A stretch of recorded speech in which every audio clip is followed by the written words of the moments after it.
Welcome, everyone. Today we are starting the all-time classic adventure, Keep on the Borderlands. We are running this with Shadow Dark, or the d20play rules, as each of the players chose for their characters. Let's see how it goes. So you five have traveled for days, leaving behind your comfortable homes. The realms that were safe are far behind you now. You're entering into the wilder areas of the Borderlands, and you're climbing kind of up into more mountainous forested country when you can see the keep at the end of a long day of travel. I imagine most of you are on foot, not having the gold or resources to purchase horses. In fact, you probably spent all your belongings on weapons and armor to set out on this adventure. You've heard of a place called the Caves of Chaos, somewhere near this keep, where forces of chaos are gathering. It's not known what they're preparing for, but it is known there should be wealth there that they have captured from passing caravans or failed adventurers who went there, or from their own diabolical ends. You don't know what you're going to find, but you hope to find adventure and wealth and glory. So let's do some character intros. We'll start with Andrus. Go ahead, Andrus. Hi, I'm Andrus. I am on task from the Temple of Tresperia. I've been sent to this unlawful border town and supposed caves nearby to help restore order. Next, we have Anduin. Greetings, I am Anduin. I am on a mission to find my younger sister who's gone missing, and I've heard rumors that she may be out here. Next character, forgive me, how do you say that? Javico? Havico. Havico. Go ahead, Havico. Yeah, you see Havico, bald older man. He has a very white beard. He wears leathers, a shield, and bears a longsword. And he is trying to make money for his farm and for his family back home. All right. Marlowe. Marlowe is a slim-built halfling thief. Usually has his cowl up over, or his hood up over his head, and remains mostly quiet. You don't really know much about him or his background.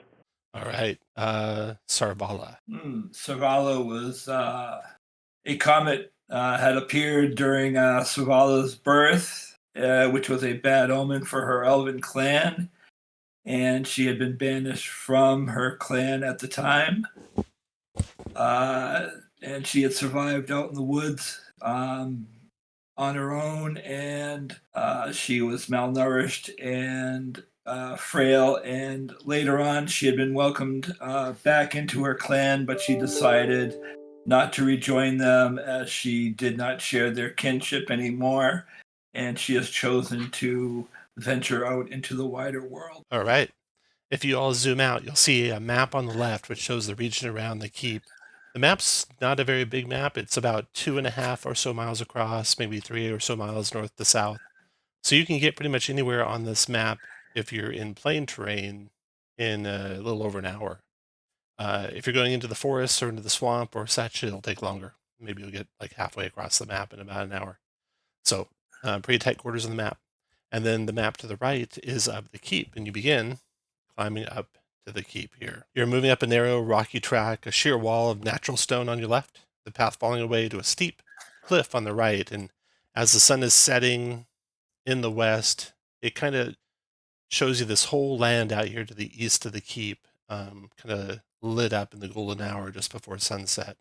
It looks very peaceful and very idyllic, but you know there's danger out there. Meanwhile, as you approach the keep, there are some blue-clad men-at-arms who guard the entrance, and they shout at you to give your names and state your business. Who stands in front of the party?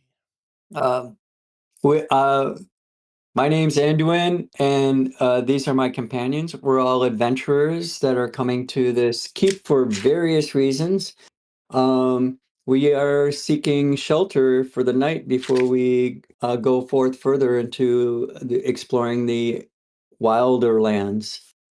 Very well, you may pass. They raise up a portcullis, and the drawbridge was down. They hadn't raised it for the night yet, so you walk across the wooden planks of the drawbridge, under the portcullis, which is raised, through a tunnel into the outer bailey of the keep. So coming through the entryway to the keep, you come into this area, kind of an entry yard. And in addition to the entry yard, there's a couple buildings, and they share in common that they are pierced with arrow slits, and they also have big, huge barred doors to go into them. These are 4 and 5 on the map, and they have a crenellated roof as well. There are 2 people there to meet you in the narrow place, which is paved. Looks like maybe a corporal of the watch, dressed in chain and carrying a shield and a sword and a dagger at his waist. And beside him, a man in robes, who is recording names of each person who enters or leaves. They ask for each of your names. Before you enter, they ask you to stow away your weapons if you have any, brandished. Just put them in sheaths, put spears on, I don't know where you put them, horses or anything.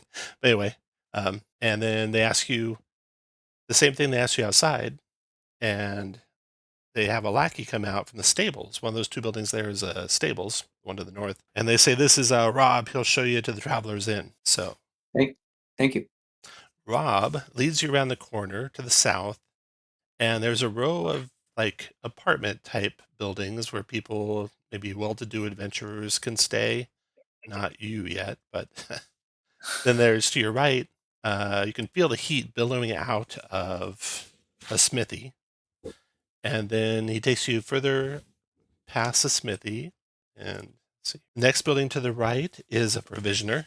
And then the next building after that is a trader. Let's reveal all these for you. Then a couple more apartments. And then a kind of a square with a big fountain, large gushing fountain in the center of the square. And then finally to the Traveler's Inn, Area 14. He opens the door for you and you head on inside. You find out inside the Traveler's Inn, which is run by a gentleman named Stuart. Stuart says, "Welcome, travelers. I have private rooms costing a silver piece per night, but you can sleep in the common room for only a copper piece per night." Which will it be, he asks. I'd like to purchase private rooms for each of us, if I may. Very A well. huge sigh of relief goes over Havoco, realizing that he has no money. Okay, you each get your own private room. He says next door is a tavern if you need to get anything to eat before you retire for the evening. And he points out the door to building 15 there. So what would you guys all like to do?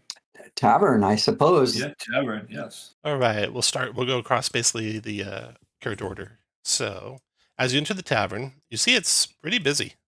A lot of people have retired for the evening. And we'll start with Andrus.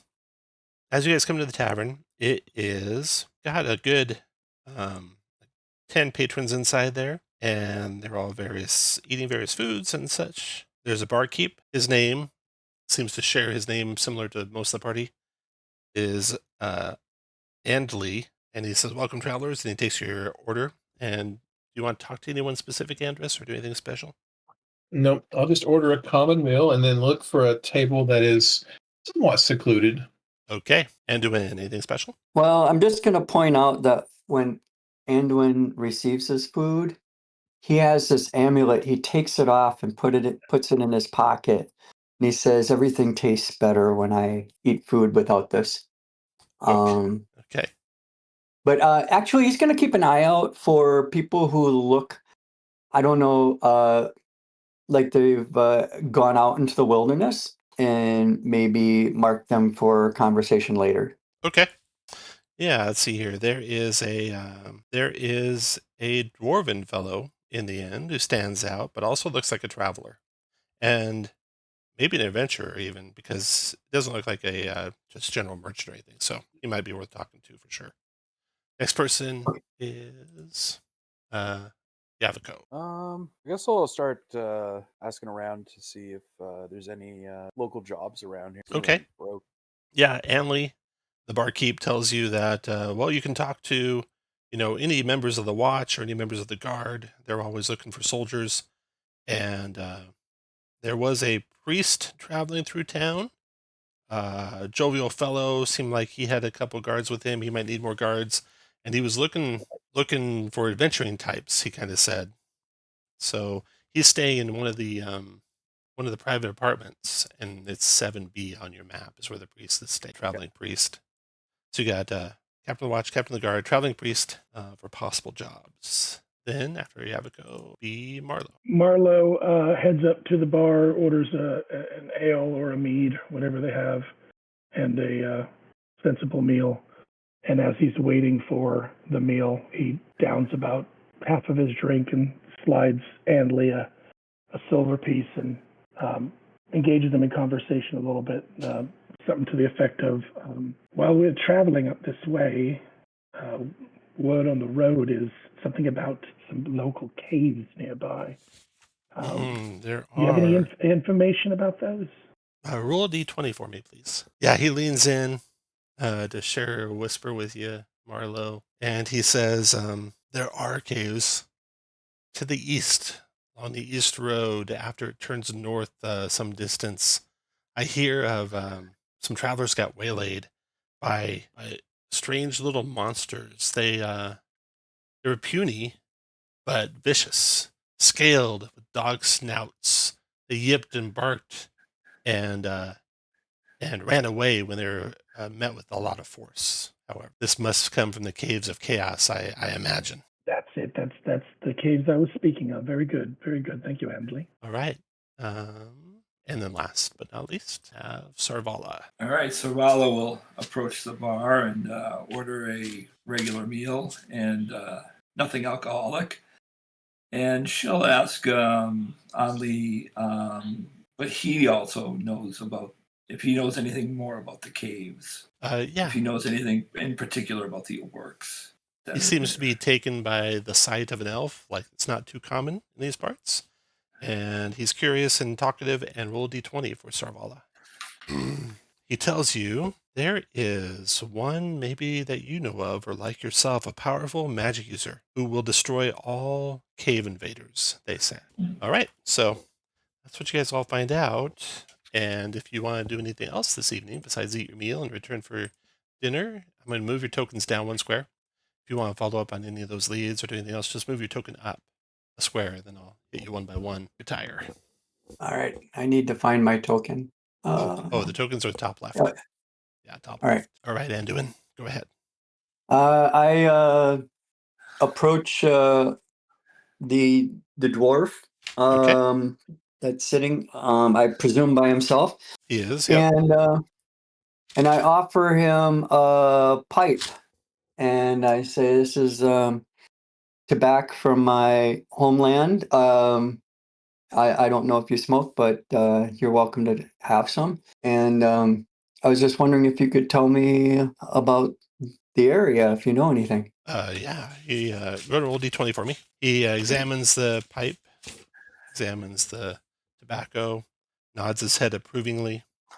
He says, yeah, you know, of course, of the caves of chaos. You've heard of that, right? Yes. They are east of here. Follow the road. After it turns north, and then just before it turns east again, you'll come to an area where the trees grow unnaturally gnarled and close. And if you pass through those, they lead to the caves of chaos. That's where many a caravan and many a traveler find their end, I'm afraid. But that's not the only danger in these parts. In the swamps to the south, there are lizard folk.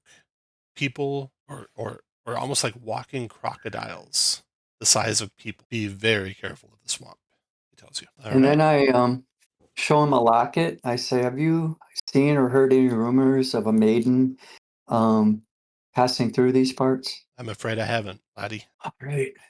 Off on it. All Continue right. my search.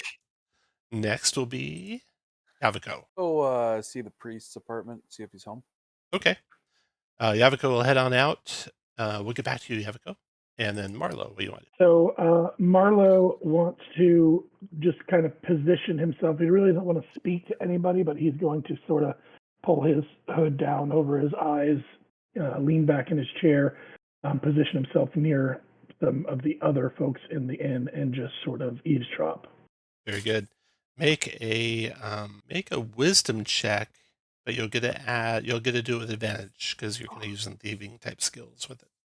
So wisdom check with advantage. Wow, 19. Very good. Yeah, you over here something. Roll a d20 for me. Something of interest being shared, whispering between a couple. You over here, maybe a couple members of the watch. They're probably not in any way officers or anything, just common watch folk. Talking about goblins. Talking about one of them, talks about how he was guarding a caravan that was attacked by goblins, and one of the goblins shouted out, "Re-yark, re-yark," and I think that's goblin language for "we surrender." You overheard that, and then the conversation. All right, Yabiko, you're going to go on your way back to your room, but before you get to your room, you're going to head on around, go up to the private apartments, and you come to the apartment where you were told the priest is going to be, and there's no guard or anything outside, just a door there, a plain-looking door, and a little bit of light coming through the seams of the door. I'll give a gentle knock at the door. Okay. A jovial, big man opens the door. He says, "You look like a traveler. Come in, come in. What can I do for you?" I hear there's a priest that is looking for adventurers. You have found him. He's there. There's also another human there who's kind of lean and dour looking and doesn't even really acknowledge your entry. He says, don't mind my acolyte. He's under a vow of silence. So, but anyway, let me get you ale or a wine, whichever you prefer. There's a cozy fire there. The room's comfortably furnished. Ale will And do. what can I do for you? He says after serving. I've just traveled to the keep from my farm from very far away. I am completely broke and in need of a job. Need of a job. Well, there is a place to the east of here, a place of danger, which I had planned to go to. I don't know if I could offer you any money to go there with me, but I could certainly split whatever we find if you would go. I'll try to figure out his intentions, if he's trying to screw me over or anything. You can't tell. He's not offering you any money, so it's kind of true, screwing yeah. you over in one way. Yeah, I'd be interested. If you're interested, well, I could be ready to go as soon as tomorrow. If you're interested, maybe we meet at the gate on the way out of town, way out of the keep. I'll have At to consult say, with my party. oh, you have a party. Yeah, a few adventurers of us. We just arrived today. Perfect. I'll meet you there, he says. And he speaks about, he doesn't really, ply you with a lot of religious stuff, but he does speak about his hatred of evil and that these caves are called the Caves of Chaos and they're full of evil. So maybe we can put it into their depredations in the region. What do you know of these caves? That is all he knows, that they are filled with monstrous folk. I finished my ale and bid him good night, and I'll head out. All right. So if that is it for the night, you all sleep peacefully. The next morning, you prepare to leave. Any planning you guys want to make amongst yourselves, go ahead. When you're ready to travel, just move your token one square up and on. Again, there's a smithy, a provisioner, a trader. There's a loan bank if you want to try and get a loan. Various things in the town. So when you're ready, just move your token up. If All right. anyone's looking for a loan, Anduin offers competitive rates. Okay, so you guys head on out. You're approaching the gate to leave town, and there's that jovial priest there waiting for you. He says, Let's see, what is it? Yaviko. Yaviko, you do have a mighty fine-looking party of adventurers here. Do you all mind if I join you on your expedition? I turn to look at the party. Havako, did you sign us up for something? Who is this guy? He has work for us over in the Caves of Chaos. Work. What kind of work? Will we be mining or will we be Yeah. adventuring? It says that there are Adventuring monsters. and smiting evil, says the priest. He overhears you and That's not work at all. I look at his gear, like his armor and his weapon. Have they seen use, or are they like fresh out of the shrink wrap? They have not seen recent use. In fact, you can't really see much of his armor, but he has a shield. He's wearing his robes and frock and stuff over his armor, so you can't see that. He's bearing a shield, bearing a mace, and the mace at his belt looks very well crafted, like it could be magical. Very robust looking. You would gauge him as good a health as you, Anduin, as far as fighting capability. He looks hardy enough. I say yes, that he should join. All right. Now, when you leave the keep, assuming you all agree, you guys want to do a vote or something? Marlo's not terribly happy about having to split the horde with another person, but he's interested in his weapon, so he's okay. Okay. So you head out of the keep, and like I said, it's not very far to any location on this map. So where will you guys head? Assuming it's nice and early, should we head straight to the caves? I would See think what so. Sure. That's fine with me. Okay, I'll use this mini for your friend. His name's Henry. I don't know if I ever told you his name. The priest, the traveling priest, is named Henry, and he is not decked out in plate armor like this mini would attest. You think you can catch glimpses of chain armor, so he's probably wearing chain armor underneath his various robes and such. All right, I'm gonna move you guys to another map. So you guys travel east along the road, and then the road turns north. The forest closes in on the road. It's like just a few tens of yards to the trees on both sides. Finally, you come to where you had the information about how the trees get more gnarled and unnatural looking, and Anduin, you can definitely notice that easily. And that is right about here. So from that point, what do you guys want? The trees are gnarled looking to the west. Anduin would like to search the area to see if there's been passage by anything or anyone recently other than ourselves. Yeah, definitely Anduin. There are tracks here and there of humanoids, small little creatures the size of a halfling, but with reptilian type feet, up to creatures bigger than a human. Deep I boot put my prints. finger to my lips and I say, shh, there's tiny evil about. All right, and then what do you want? Is this open or is this initiative? It's open. Just continue down the Anything? trail. I'm going to find a knot hole tree, maybe a tree with sort of a deep crevice in it, and I'm just assuming that we're near the cave. So I'm going to take my rations. I'm assuming we'll be back within 24 hours a day. Within 24 hours, I'm going to store my rations in one of those trees, one of those knot holes, in order to free up a slot. Slot. Very good. Okay. Yeah. So, a short distance up the pathway from your current position, it looks like the trees are getting back to normal. In a short distance to the south, they're back to normal. So it's just this location you're at here, where there are strange trees to the west, and you've secured your rations away. Now where to end? Let's sneak through the trees and continue to where the caves may be. Okay. You make your way to the west through the trees. They're dense, they're tangled, they're gloomy. There's thick, twisted tree trunks, misshapen limbs, writhing roots. They seem to clutch and grasp at you, thorns and briars tearing at your clothing, when suddenly it ends, and it opens up into a ravine-like area. Walls rising rather steeply on either side to a height of 100 feet or more. The rocks are dark and streaked, mingled with earth. There's glimpses of trees here and there, and there's black mouths of cave-like openings surrounding this ravine. The sunlight is dim, the air is dank. There's an oppressive feeling. And there are some bare, dead trees here and there, and upon one, a vulture perches and gazes hungrily at you. A flock of ravens rise croaking from the ground, beating their wings and their cries magnified by the echoing. Then you notice bits of gleaming ivory and white. Closer look reveals their bones and skulls of men, animals, and other things. All right, move to the map. Marlo's going to take this opportunity to start finding the shadows to sort of linger near. Anduin takes out his thermos and puts some herbs in it and uses his stimulant ability. Okay. Oh, I didn't select my token. Here you are. Very good. Okay. So if you zoom out, you can see caves to the north and to the south.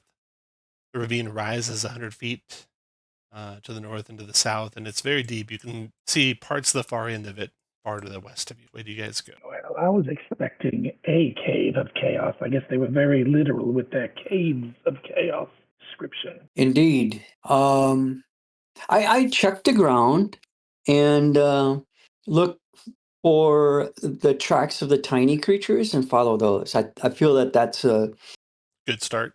Start with the tiny ones. challenge we can handle. They lead to the cave to the northwest of you over here. Okay. And then Anduin, roll a d6 for me. I want to roll Will do. high. Can you ping that again? I didn't see that. Okay, yeah, good. Right over to the west. Yes. Let's move quietly over to that cave then. Okay. Nothing besides the crows and vultures seem to be in sight here. You can move on over to the cave mouth as you like. And for all these I go ahead. put my hand out and stop him really quickly. And I've heard from some of these villages and their talkings last night, their ramblings in the inn, that all of these cave entrances are trapped. So please allow me if you don't mind. Gladly. So for every one of these cave entrances, the square right in front of the cave, I'll ping it. When you step on that square, it'll teleport you into the cave, just for your reference. If you accidentally get teleported in the cave and didn't want to be in the cave, you just basically move one square away, then one square back, and it'll teleport you. So, Okay. Marlo, you're going to go up to the cave and do what? Gonna check it for any kind of traps or tripwires or Okay. boulders overhang or anything like that. Peeking inside the cave and looking all around the periphery of the cave, and especially, boulders up above that might be set to fall on you. There are no traps on this cave mouth. You are safe to go in. The village is Elias. Let's proceed. Okay. Thank you. So you can feel free to go in, and once you go in, don't go more than about 10 feet north, or maybe 15 feet north or so of the opening. Describe what you see in there. Oops. Marlo, you can catch up with them. Sorry, I had a hard time finding my guy. Oh, I gotta grab your priest. Grab your priest. That's not something you hear every day. All right. So you see a passageway that goes north. The interior here is cut from living rock. The surfaces are rough, probably easy to climb for anyone with any thievery capability or ranger or such. There's minor cracks, small holes all throughout, small ledges here and there. You can hear kind of a sound of a group of humanoids, you think, to the east. It's some distance away, but you can hear it echoing through the cave to the east. To the north, you see a little alcove. Let me check. See what to turn lights on. So it's kind of dark as soon as you get very far in. If you click your token, there's the C, L, O, and T buttons. T turns on your torch. L turns on a lantern. O turns everything off. A light spell is the same as a torch. So before you go any further from the entryway, does anyone want to cast any spells? I'll cast my light spell onto my staff. Okay, go for it. Click your token, click light. So not only you cast it, but it's also retained, so you can cast it again. So for 1 hour, and I do these hours, I kind of simplify them. It's going to last until about the top of the hour. Then it'll, at some point around the top of the hour, go out, so you'll want to recast it. Okay. I will also cast light. Go for it. Yeah. You are Doesn't also have much successful. range. So you can both turn on torch, and then you guys can see a little bit further. Okay, Andrus. Let's just have everyone roll initiative, and we'll kind of go through you guys in order as you move. Oh, if you accidentally teleport back out, just step one square away and then teleport back in by stepping back onto the right square. There you go. That's how you Negative do it. one, nice. Yeah, I've got a nimbleness problem. Okay, I assume Anduin's leading you guys through these caverns. So Anduin, go ahead. So you said we heard sound from the east. Yes. I think that's where we want to go. Okay. So I'm gonna pause there. I'll tell you what you see to the left and to the right. So to your left, you can't see much. It's pitch dark to the left, but there's a smell of like rotting garbage maybe coming from the left. Head into the right, you can just make out a little like niche there in the wall, and you see propped up there some like long boards, some like real long planks propped up there, and then to the east you hear the sound of humanoids. So we're now I'm gonna motion for Marlo to come forward Okay. and have him check out these planks. Okay, Marlo. So Anduin's motioning you forward. You can go ahead and go next. And in that little niche across the hall there is some planks against the niche wall. I'm gonna move up, and if I can get to them, I can't really see from here because I don't have a torch lit. Yeah. I'm Everyone else can counting on move there. freely. You can bring light up if you like. So Marlo, you're heading in that direction, and when you step to there, everyone else gets you where you want to be when Marlo gets to. And then once you're happy where you're standing, roll initiative, because Marlo, you see standing there, or kind of peeking around the corner of the boards, and the light helps see these individuals. And Anduin, you're not surprised by him, so you're able to help the party out with your stimulant. Is a little dog-like scaled humanoid there that had been hiding behind the boards. And at the same time as that, Marlo, you feel the ground start to kind of sink below your feet. And when you look and you see there's a rock kind of against the wall, and now you can tell there's a a loose tarp had been held there by the rock, and you see other rocks on the four corners of the tarp. The tarp's sinking in. Marlowe's dropping. I try to grab him. Everyone's rolled initiative, and let me roll for the. Yeah, definitely, you'll have the chance. Let me roll for the other bad guys. There are more kobolds hiding away back there, and initiatives. All right. So right away, Marlowe. First step, Marlowe, is you need to make a dexterity saving throw, DC 12, to jump off of the collapsing tarp. DC 12 dex check. Okay, so you don't quite succeed. Then, Anduin, you can use a reaction. This will basically take to make a DC 12 strength check to grab him. All right, we'll give it a shot. There we go. Boom. Okay. Nice. So Anduin, you're holding on to Marlowe. Marlowe, the tarp falls away completely. The rocks fall into it, and you can see that below you is a pit that's about 10 feet deep, like that, where the red box is. The kobolds are streaming out of that little niche they're hiding in. You see the first one comes to here to try and stab Marlowe, who's being held by Anduin with a little javelin. Gets a 16 to hit Marlowe and does 3 points of piercing damage to you, Mark. And that is all the kobolds that are going now. Next goes Andrus. I'm going to take my action and cast Protection from Evil on Anduin since he is closest. Well done. Is protected from you. That'll end my turn. Marlowe, you're being held by Anduin. You can basically move back or to the east, either way you want to go. So I can get over to here. Yeah. Marlowe just swing me to the edge. He can just bring you to his square, and then you can move, diagonally over to there. Okay, I'm going to do that and grab my bow off of my back. No, there's no surprise here, obviously, for them, but I'm going to shoot at this one right here with my bow. These little kobolds are quick. Their armor class is 13 due to their speed, mostly. So that shot misses. You have luck, and I won't remind you of this every time, just one time, so everyone knows how it works, which you can use to re-roll that roll when you're doing a Shadow Dark character, which you are. I would like to use that. Let's get off to a good start here. Go for it. Let's get some injuries here. Talk about a good start. Double. Yeah. I mean, you can keep that inspiration with your double crit there. You stay inspired. You do only 2 damage, but only 2 damage is all it takes to drop a kobold. So how do you kill that? How does your first kill look? So he gets swung up over the edge, draws his bow as he's running over to the other side, takes a knee, knocks a bow, and puts it through his eye.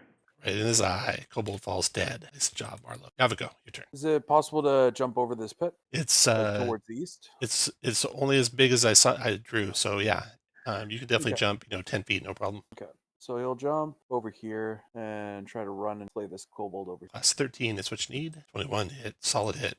You drop the second kobold just like that. Yeah. The 2 other kobolds got some morale checks to make. They don't like this. So this one goes 1, 2. There's no attacks opportunity. So 1, 2, 3. Running away as fast as he can. The other one following him as fast as he can. Dogs. 2 kobolds run into the east and doing your turn. All right. I'm going to step around the corner, keep moving. 10, 15, and that's as far as I can see. I knock an arrow and keep it pointed in their general direction. Okay, you hear them running away, not stopping to fire on you. Sarvala, you. All right, I'll just come up and go around the corner here and stop there. All right, and finally your priest will come up to the edge of the pit there and look around at all of you, see you're all safe, not doing anything else. But Marlowe and Anduin, you hear movement, scuttering, scurrying movement coming from the west, the direction of that rotten, awful smell. You don't see what it is in the darkness, Marlowe, but it's approaching closer to you, and there's multiple things scurrying toward you. So let me add them to the initiative. Is the smell getting worse as they approach? A little bit, yeah, definitely. Uh-oh. So I let the rest of the team know. Marlowe, get on this side of the pit. I have to wait for my turn. Unless we're out of initiative. Not out of initiative yet. So Andrus, you go first. Andrus is going to move to here. And can I hold an action in this system? You bet. I'm going to hold an action to cast Sacred Flame. Sacred Flame is ready. Anything coming from the west. Okay. You're going to see something coming in a second. So you see a rat, a giant. I mean, it's as big as a cat coming toward Marlowe, scurrying along the corner of the wall there. So you can take your ready action, Andrus. Oh yeah, that's a success. Dex save to negate DC 20 for the rat. Does not dodge your radiant flame, doing 2 damage, which kills that rat. And I think Anduin, you were ready to 2, so you hear do I need that to make cat. a focus? I'm sorry. Do I need to do a focus check on protection from evil? Yeah, start of your turn. Go and roll that. Is it just a wisdom? You just hit that protection from evil button again. Oh, okay. Still good. Okay. Still good. Okay, and then Anduin, if there's another one appears, you can fire that direction, and there will be one. So let me move it. So another one comes into the light, scurrying in the same direction. All right, I'll shoot it. Here we go. Nope. And then, okay, so that one will be 4. It has to dash, so it scurries all the way up to next to Marlowe to bite at him, but it was a dash. This is a bad day for me. Another one. Another one.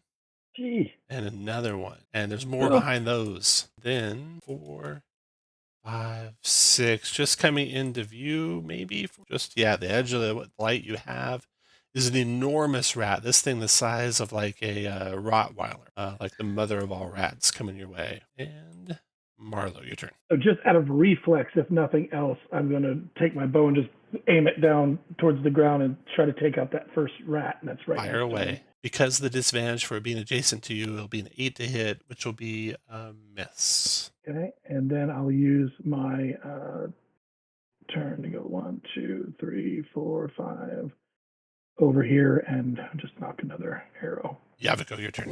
I'll keep heading. I'm gonna retreat from these rats. Seems like a lot. Don't go too far. And I'll my turn. Anduin, your turn. All right. I guess I'm in a good spot. I'll shoot an arrow at this rat. Okay. No cover. Oh, 6 my goodness. missed. The ranger that can't hit. All right. Then the kobolds, you hear them running away in the darkness. Yaviko. That's it for me. And then more rats are coming. 6, 7, 8. And it just like scurries along the wall of the pit. 6, 7. Yeah, all had to dash to get there, so the priest is not attacked by any of them. And Sarvala, your turn. All right, I will cast Magic Missile at the 2 front rank rats, Okay. and then the top rat in the back rank here. Very good. And I lose Magic Oh Missile. no, a natural 1. Oh no. Okay, so we're gonna have to roll a spell mishap table. Oh, See what we Roll 20. get. Explosion. So you're gonna roll Explosion. d20. yeah, Oh, no. 11. Spells. 11. Discorporation. Spell level divide by 2. Round up random pieces of your gear disappear forever. So 1 random piece of your gear disappears forever. You can roll it. Roll randomly amongst your gear and let us know what disappeared. Alrighty, let me see. And then you can finish your turn after you do that. Your socks. My socks, yeah. And you can All right. include, you don't have to include the free gear, just include the numbered gear. What's that? You don't have to include the gear that's free to carry, like your backpack and your coins and your whatever. All right. I'll just I'll lose one of my torches. Torch is gone. Okay. All right. Is it the one that's burning? No, you did a light spell. No, I had light. Spell. What else, Sarvala? And I will move. Yikes! I will move back to Yaviko. Okay. After Sarvala, Henry the priest is going to go. He's like, where's everyone going? 1, 2, 3, 4, 5, 6. He'll run to there. He'll run to there. All done. Dash into there. Andrus, your turn. At focus, Worked. and then I will. I'm gonna shoot Sacred Flame at that one, and then run. Oh, I'm sorry, Sarvala. Your spell goes. Yeah. Oh no, you rolled a 1, so it doesn't even go off at all. Never mind. Okay, back to Andrus. Yeah. Sacred Flame. Which one did you do done? That one? DC 21 dex save. Got him. He burns up. And then giant rat's turn. Giant rat to this rat, the size of a big dog, comes right up to you, Anduin. Its snake-like furless tail coiling around in the air. Its slavering jaws inches away from you. Then all this little baby, well, not baby, but not enormous rats come scurrying toward you. They have to dash to get to you, though, luckily. It's this wave of rats coming. And then Marlo. I yell out and hope this is correct, but I yell out, take out the big one, and the little ones look scary. And I'm going to knock an arrow for the big one. 9 is a miss. I'm going to go ahead and use that. Use that Your token luck? again. Okay, go for it. Yeah, come on. Oh, Even again. worse. Now you can take off the luck token. And how do I do that? You click your token, and then there'll be a circle dead center at the bottom of your token. Click that circle, and then there's a bunch of little icons.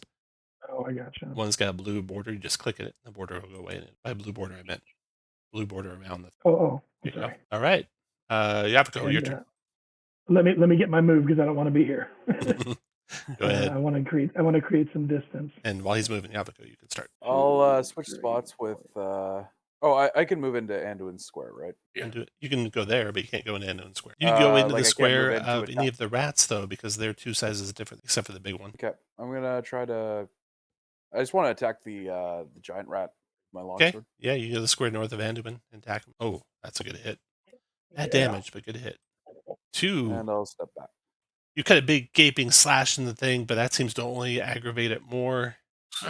Anduin, your turn. I was planning on. I have a question that only comes up in D&D. Is the giant rat evil? No. Okay. Because I have protection from evil. So this is gonna... right. Gotcha. Okay.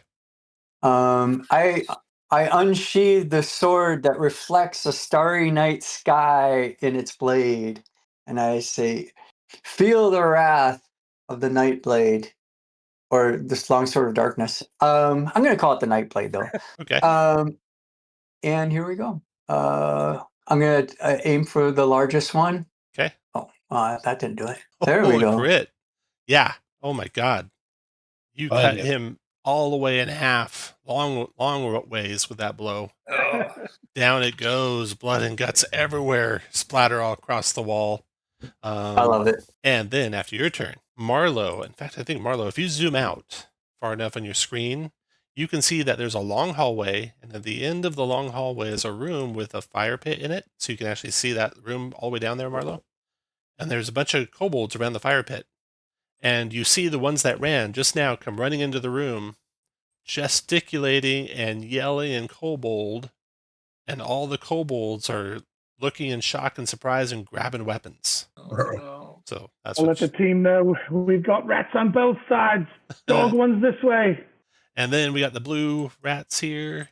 Where's this guy? Oh, I should make it so you can see what they're doing. Okay, now come the blue rats. One gets to you, Anduin, and bites at you. And I think this bite might be wrong, so the damage will be different than what it says here. Yeah, it's wrong. But the damage is right. 1 piercing is all it does. Okay. That one gets there, piling up over your pile of rats coming your way. They're all done moving, and Sarvala, your turn. All right. Acid splash against the 2 rats here in front of Anduin. That's not. Don't roll another one. This time. Yeah. Success. All you need is a 10 and to retain a 0 level spell like Acid Splash. So they get dex saves loaded in the 8. It's only DC 10 for their 2 dex saves. So here they go. 1, 2. One dodged out of the way of the Acid Splash. The other one is burned up in acid and squeaks and squirms around for a second before perishing. 1 rat down. And then I'll hold place. Yep. All right. And then Henry's turn. Henry will ready an attack with a mace. He sees those rats coming to the front rank of Andrus, your turn. Oh, let me add kobolds now. You got the blue ones there. Non-blue ones. Looks like this round they're gathering all their weapons and all their gear, and next round they'll join the fight. Looks like. So Andrus, go ahead. Focus. Lost the focus, right? Yep, that just loses focus. You still have the spell. Okay. And then I will aim at this one for Sacred Flame. Sacred Flame, all right. DC 12, dex save. He dodged out of the way of it. You still have the spell. Move back one space. Then the giant rat is gone. Let me pull that out of initiative. And then the small rats got 1 north of Anduin, biting at you, Anduin. 5 is miss. 1 to your west, biting at you. 16 for 1 piercing damage, Anduin. And I'm dying. I need to make a 12 con save as well. No, I'm sorry, not 12. A 9 con save. Or get some sort of rat disease. No problem. No problem for a ranger. That's 2 attacks. 1, 2, 3. This one crawls along the wall here. Attacking Yaviko with a bite. Ooh, 18 to hit you, Yaviko. So you take 1 point of piercing and a DC 9 Constitution check. You are good. Just 1 point of damage, no disease. And then Marlo, your turn. You said that these walls are easily climbable with ledges. Yep, easily climbable. There's little niches and ledges here and there. They're only 10 feet high though, so there's not really good places to hide. Well, Yeah. I'm not thinking about hiding. I'm thinking about just getting the high ground from these short kobolds and Okay. Sure. and just taking an archer stance up there. So okay. Yeah. I'm gonna climb up to one of those niches, and do I still have enough action to get a shot off at the rat? You do. I get a high ground. God, I'm terrible. No shot. No hit. Yaviko, your turn. I'll swipe at the rat to the north. 9 is a miss. And I'll stay put. All right, then Anduin, your turn. All right. I brandish the night sword at the rats, trying to scare them, and then I strike at one. That's a hit. Northwest, northeast, northwest. The one to the northeast. Northeast is cut down. Kobolds are paid next round. Rats in blue. Their numbers are cut in half here. There's a morale check for all the blue rats. Blue rats are gonna scurry away. See, it worked. It was due to all the noise of my missing arrows rattling through the cave. Right, that's them. Then Sarvala, your turn. 2 rats left by Anduin and Yaviko. All right. I use the acid splash again. Okay. Against the rest next to Anduin. Let's see. Make it work. All right. 10 again. Retained again. 1 rat dodged, 1 rat failed, and is burned up. 50-50. All right. All right. After Sarvala, Henry's going to stay readied, and then rounds over. Andrus, your turn. I'm going to remind Anduin and Avico that there are kobolds coming, so I'm going to try to cast Protection from Evil on Avico again, on him this for the first time. Success. Protected from And I'm evil. going to stay right there. So, Andrus, and then the kobolds will go right after you, Andrus. So here they come. They look like maybe a mixture of males and females, all warrior types, and bravely come charging your way. And there are disturbingly a lot of them coming. Okay, that's all of them as far as they got. And that Andrus already gone. That was kobolds. Marlo, your turn. You can see them maybe from there. No, I actually can't. I can't. I moved myself up to the wall, and now they're I blocked the light. Which means you can hide yourself from them if you wanted. Right. That's what I thought. Okay, then I am going to kind of hunker down, hide myself in that niche, and hope to get advantage when they come through. Now, is hiding the action? Yeah, that is an action. Okay. Then we got 1 rat left there to the north. See if his morale holds. Yeah, he's hungry. He's going to attack Anduin with a bite. That's a miss. And then Yaviko. I'll attack the last rat and then run up to take point against the kobolds. Okay. And then more kobolds are coming. Following behind. None of them will get to you. So while I'm moving them, Anduin, you can start your turn. 11 will actually hit a rat, believe it or not. And definitely kill it. Sword of Night. Looks like there might be a score of these kobolds coming your way. Oh, Lord. Looking good. Okay, got all the kobolds moved. Anduin hit and killed that rat. That's not the initiative. Then Sarvala, your turn. All right. I will cast Protection from Evil on Andrus. Okay. Oh. Not a success, but, and I'll tell you only this one time for non-Shadow Dark players, d20 role players, your luck, you can use to give you a +3 on a check, so you can make that fail a success if you want to spend your luck. Sure. Okay. So just take off your 3-leaf icon, and you can count Protection from Evil as cast. Either way, it would have been cast. It's just that you would have lost it for me for their castings. Correct. So you have it cast on Andrus. And then Henry's turn. Hold. And then Andrus, your turn. All right. I know I can't. Let's see. Let's shed a little more light. How high up is Marlo on the wall? Like and 5 do I feet. see him? Yeah, he's like 5 feet up. You can see him. Yeah. All right. I'm going to try to cast protection. Well, first of all, let's focus the protection from evil. And I'm going to try to cure his wounds. Oh, nice. Okay. Oh, thanks. Cured. Wounds cured. That ends my turn. Okay, after Andrus. Oh, here comes the wave of kobolds. 2, 3, 4, 5, 6. So, Andrus, this one comes into view. You could attack it. I'm sorry, not Andrus. Marlo. Oh, Marlo, you hit. So no one's actually ready. They're having to dash get here to you.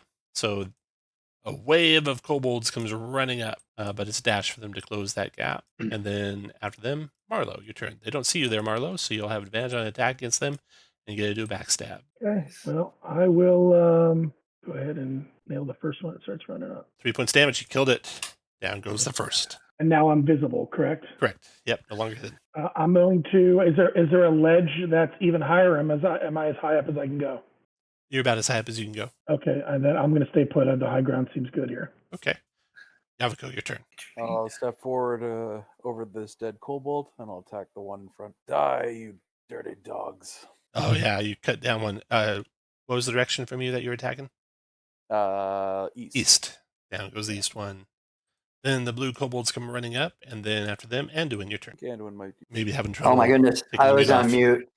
I said, I've never faced so many foes at one time. And then I had a question: do I still have protection from evil? No, I lost it on you. All right, I'm going to strike the one in front of me. Okay. Or try. Oh no, and that one. Yeah, So my light Andrus, source goes out. you find the light spell of yours goes out. Oh no. Anything else, Anduin? I say, feel the cool caress of the night, and I am done. And then Sarvala, it's your turn. And Sarvala, the duration of your light spell also goes out. Oh. Oh, beauteous. What do you want to do, Sarvala? Recast my light spell. Okay, go for it. Success. 11 my 10s. All right. And I'll move up.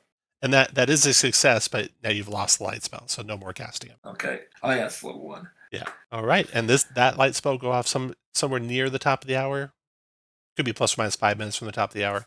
Generally, if it's the top of the hour, be aware your light could go out. Okay. Light spell goes off, and then Andrus, make a wisdom check for Andrus.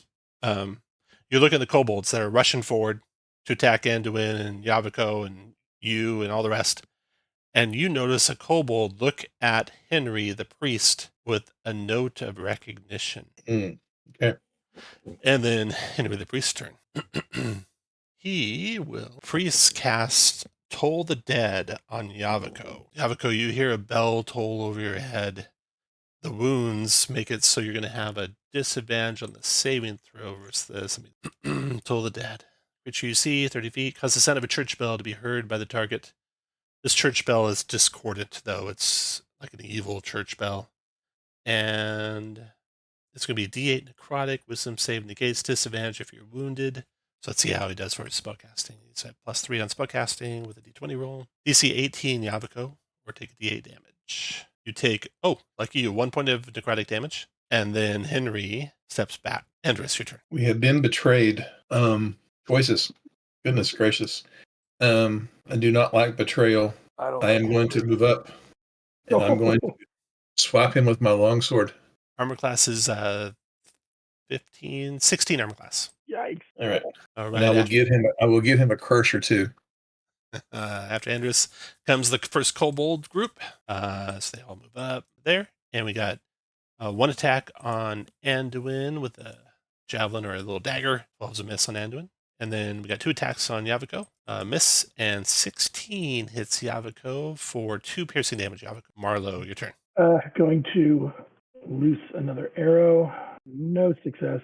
Am I able to crawl into another niche towards the west? To the west? Yeah, sure. Where would another one be within my movement range? Furthest away I can get, but still hit them with arrows. Yeah, anywhere you want. The niche is available for you wherever you want to go. There. Okay. Yaviko, your turn. I'll strike at the kobold to the west of me. Or east. 10 misses by 3, unfortunately. I'm gonna pull back. I'll ask Anduin, are we retreating? Anduin says that take care of that treacherous priest. I'll handle these kobolds. Anduin, with a nod, I'll start heading back. You can have inspiration. Our hero.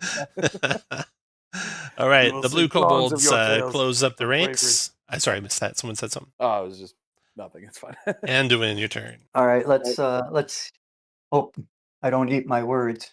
I'll strike at the one in front of me. Okay, that's 13. Ducks and weaves and dodges your sword of night. Oh yeah, he's a wily one. Sarvala, your turn. All right, acid splash against the two front rank kobolds. Okay, dexterity saving throws here. Yeah, where's acid splash? Hello. Ooh, so that'll be you'll lose the spell. It goes off this last time, but it's only DC 6 dex save for them.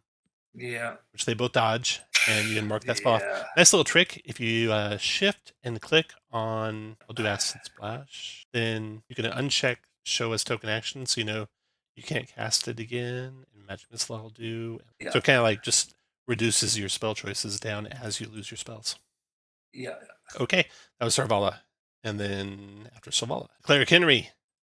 He sees that you guys are all closing up on him. He cries out something in Kobold or Draconic. Does anyone speak Draconic? I believe I do.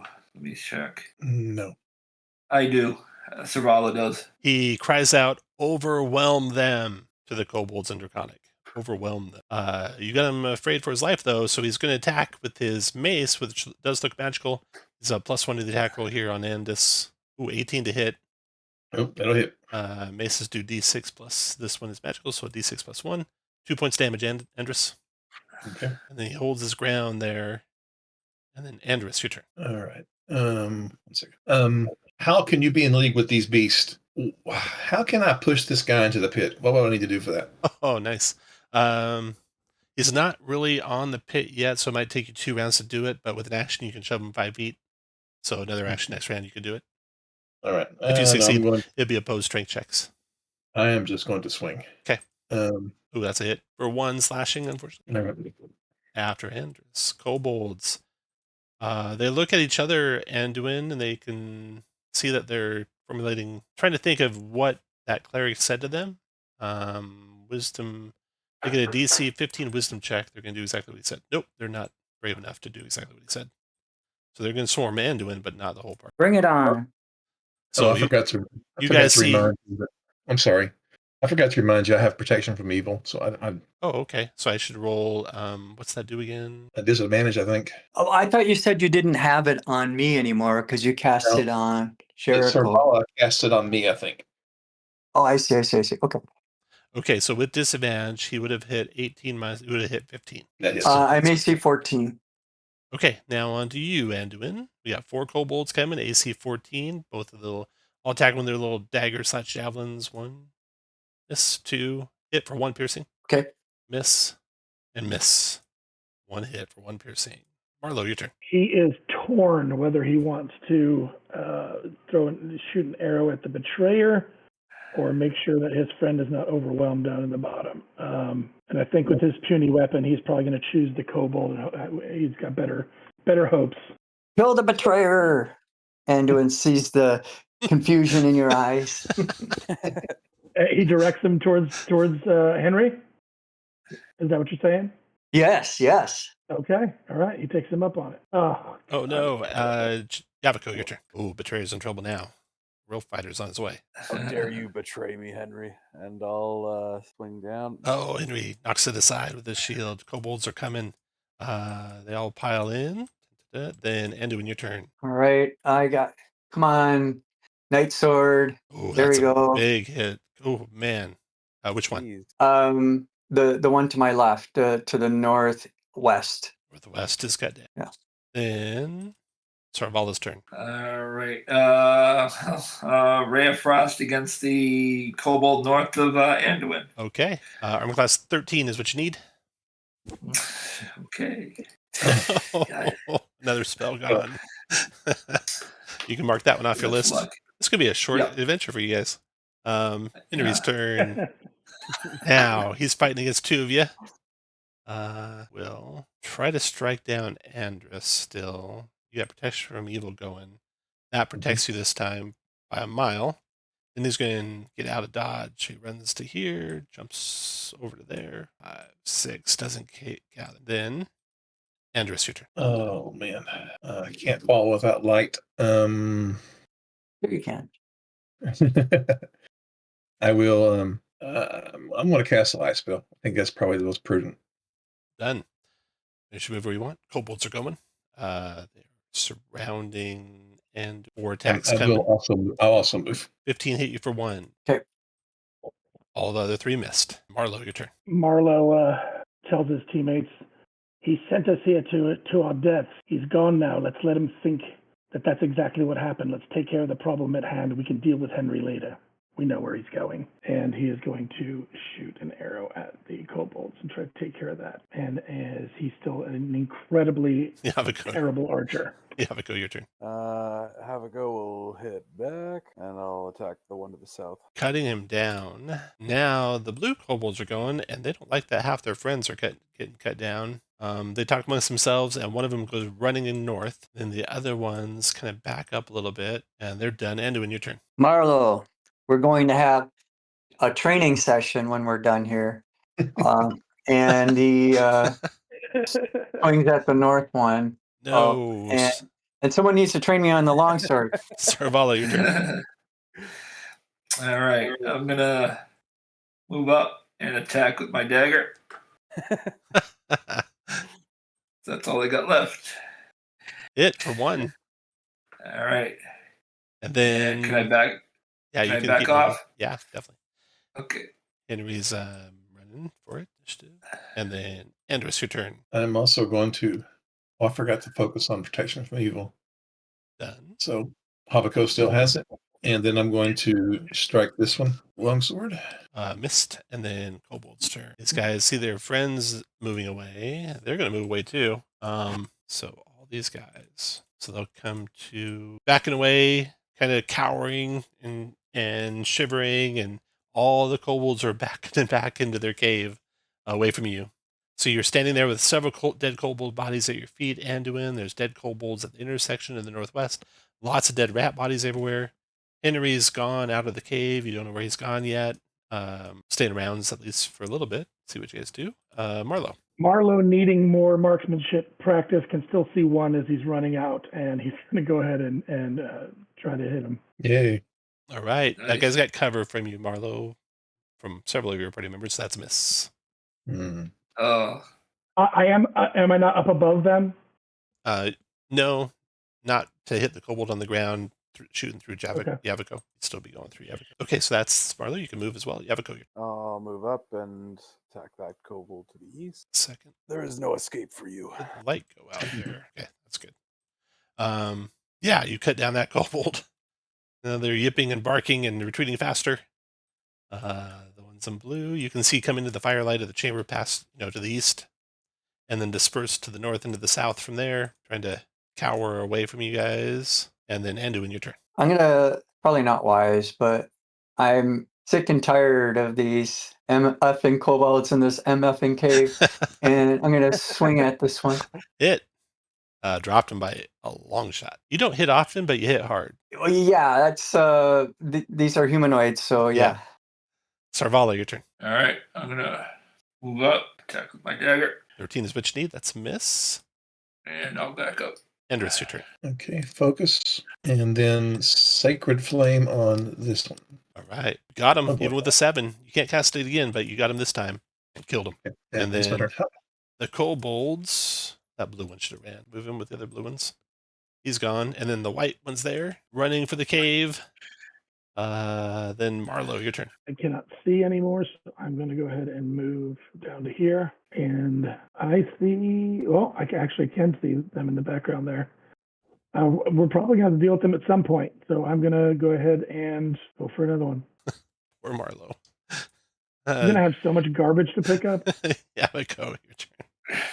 I'm gonna look around this area for traps. Oh, okay. Smart. No traps in that intersection. Okay. Booby trapped at all. Then the kobolds are cowering, and then Anduin, your turn. You're muted if you're talking. Sorry. How many kobolds are left, as far as we know? You can hear yipping and barking. You'd say maybe a dozen. Dozen. Okay, I'm gonna drink my other concoction, invigorate. Okay. Invigorant, and make it for kobolds. Oh no, that's not the one I wanted to do. Phobane. Sorry. You already count kobolds as a foe, though. Oh, They're evil human Oh, woods. okay. I thought it was there was like an added benefit. Never mind. No. Then I will just look this way. Oh, I can't see that way. Just as far as I can see, I'm going to ready in action. If I see a kobold, I will strike it With your sword? with my Okay. sword. Yes. All right, Sarvala, your turn. All right, I'll just move up over to here and down here. Anything else? Nope. Okay, we're going to pause here because it's right at the bottom of the hour. So let's take a break. Chase the kobolds into their chamber. You can see the last stragglers are running into the chamber. Andrus, what do you want to do? I'm going to keep focusing and move up. I do see kobolds, so I'm not going to let them escape if possible. No, I don't have a... Yep, I'm going to let them escape. Okay. I have no sacred flame. I'm done. So the last kobolds go running into the chamber, cowering in the corners of the chamber there. They're done. And Marlo. I'm going to move up to join the group. Actually, I will just kind of double move to get myself up towards this little dark patch for me. Just going to double move. I don't see anymore. Yeah.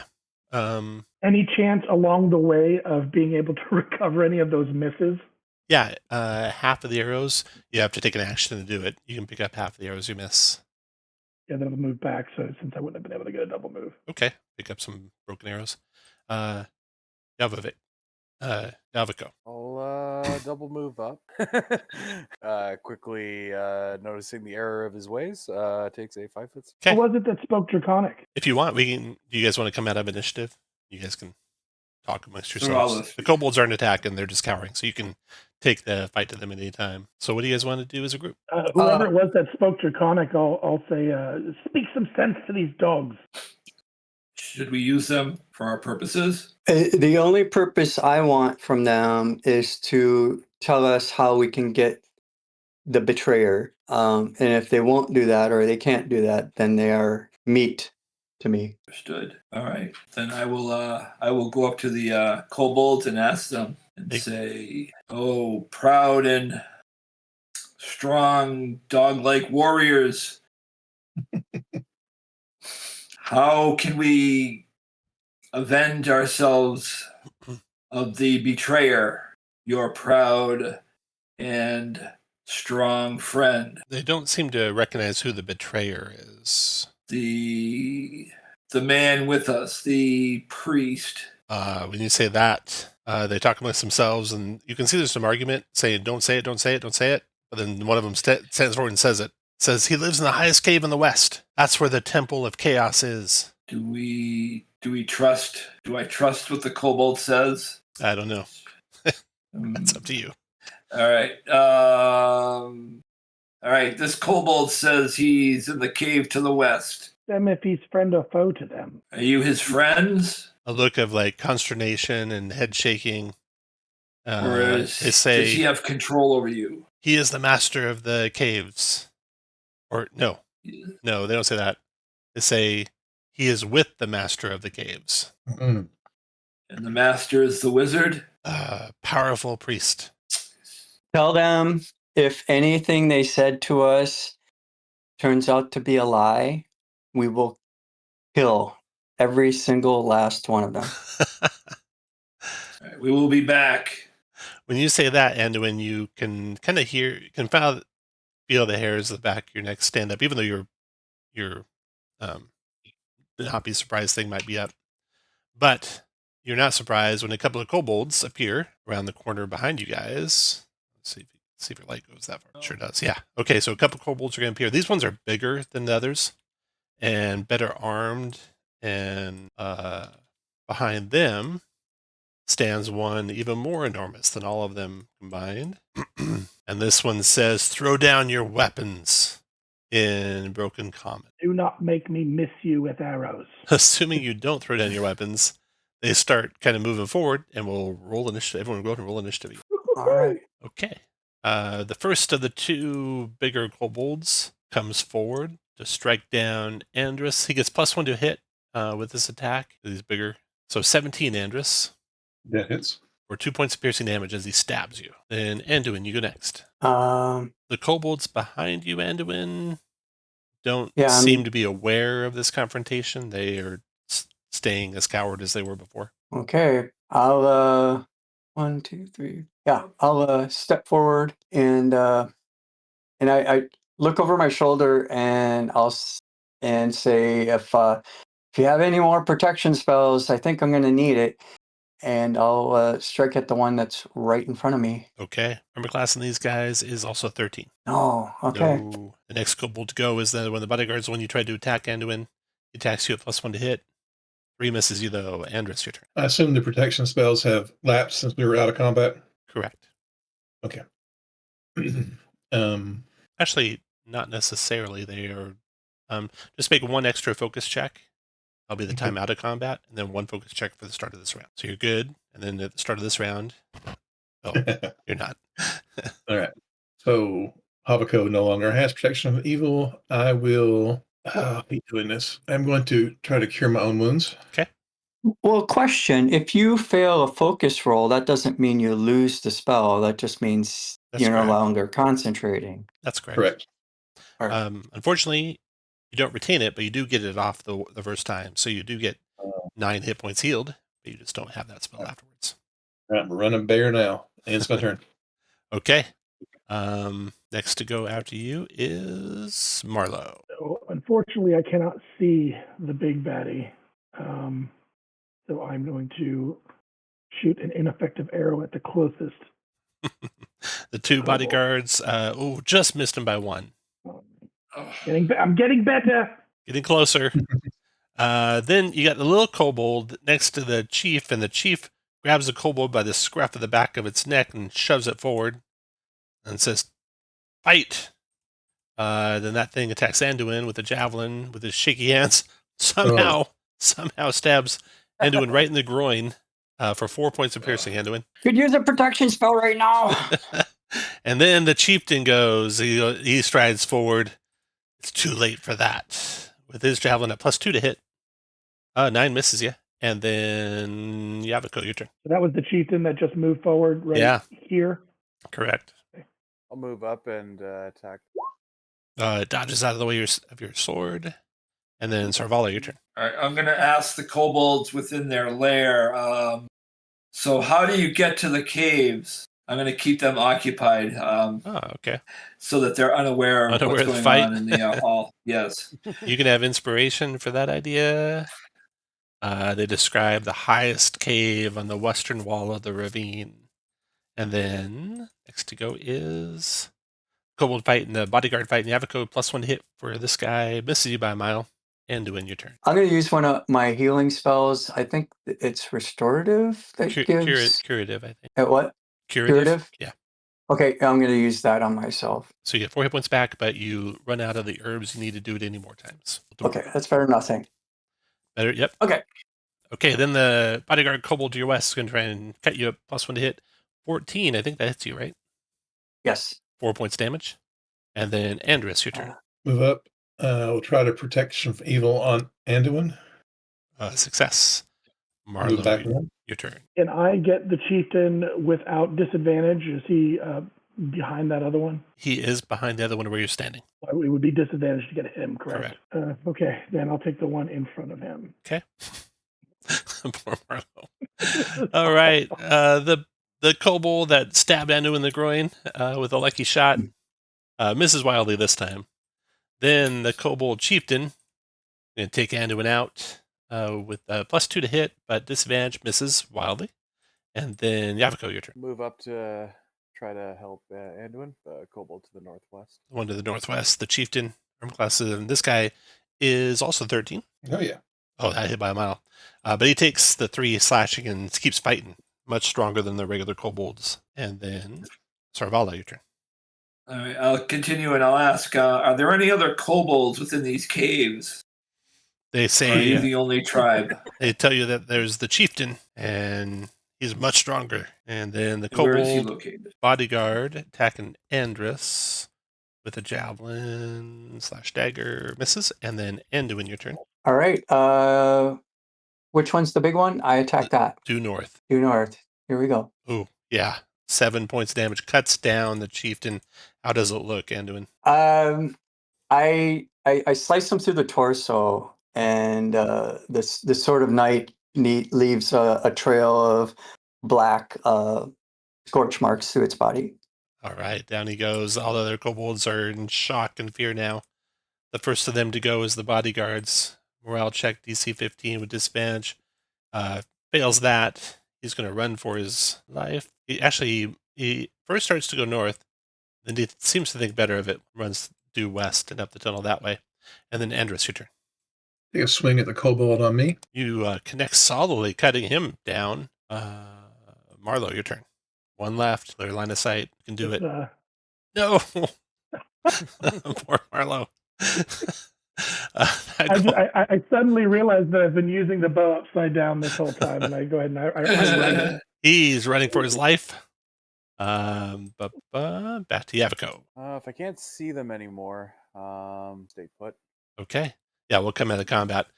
So your ruse, Sarvala, worked. They never joined in the fight. The ones in the room, they were kind of wondering what that noise was over there, and one peeked around the corner, but it was after they'd already ran for it.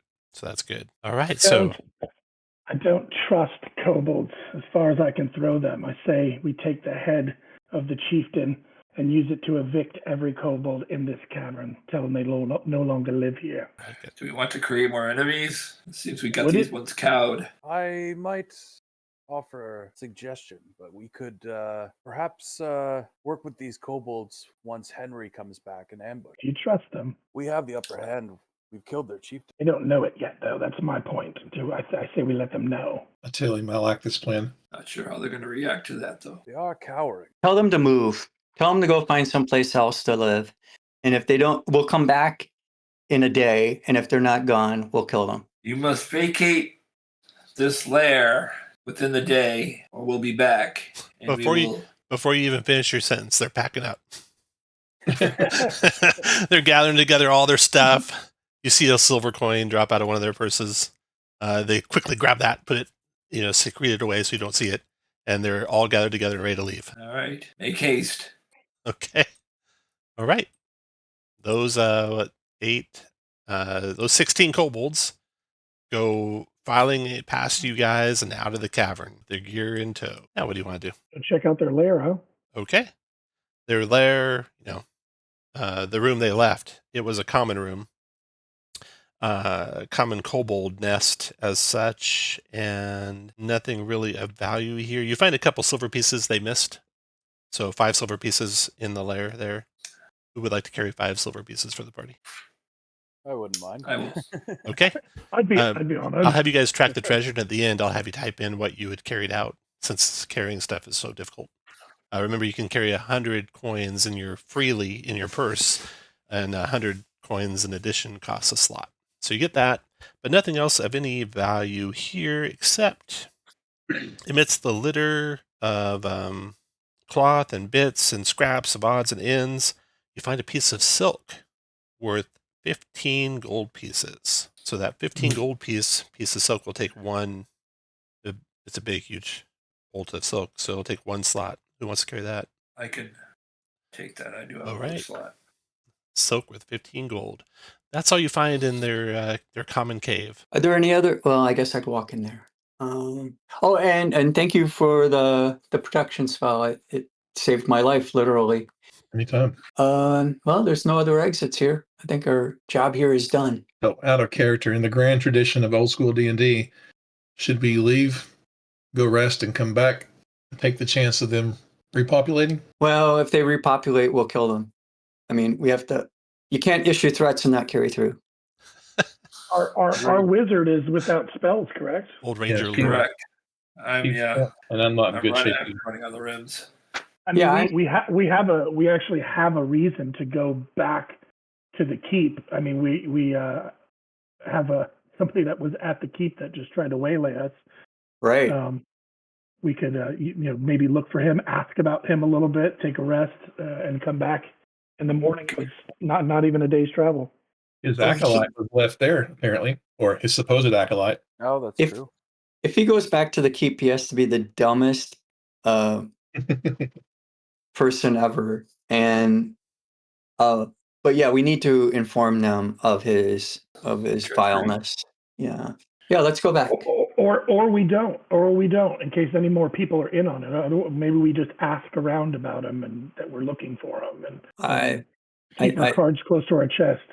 I am all about conspiracy theories, but I don't think that the Keep leadership is in on this. So I think we should tell them. And if he comes back, maybe they can trick him to going to a jail cell.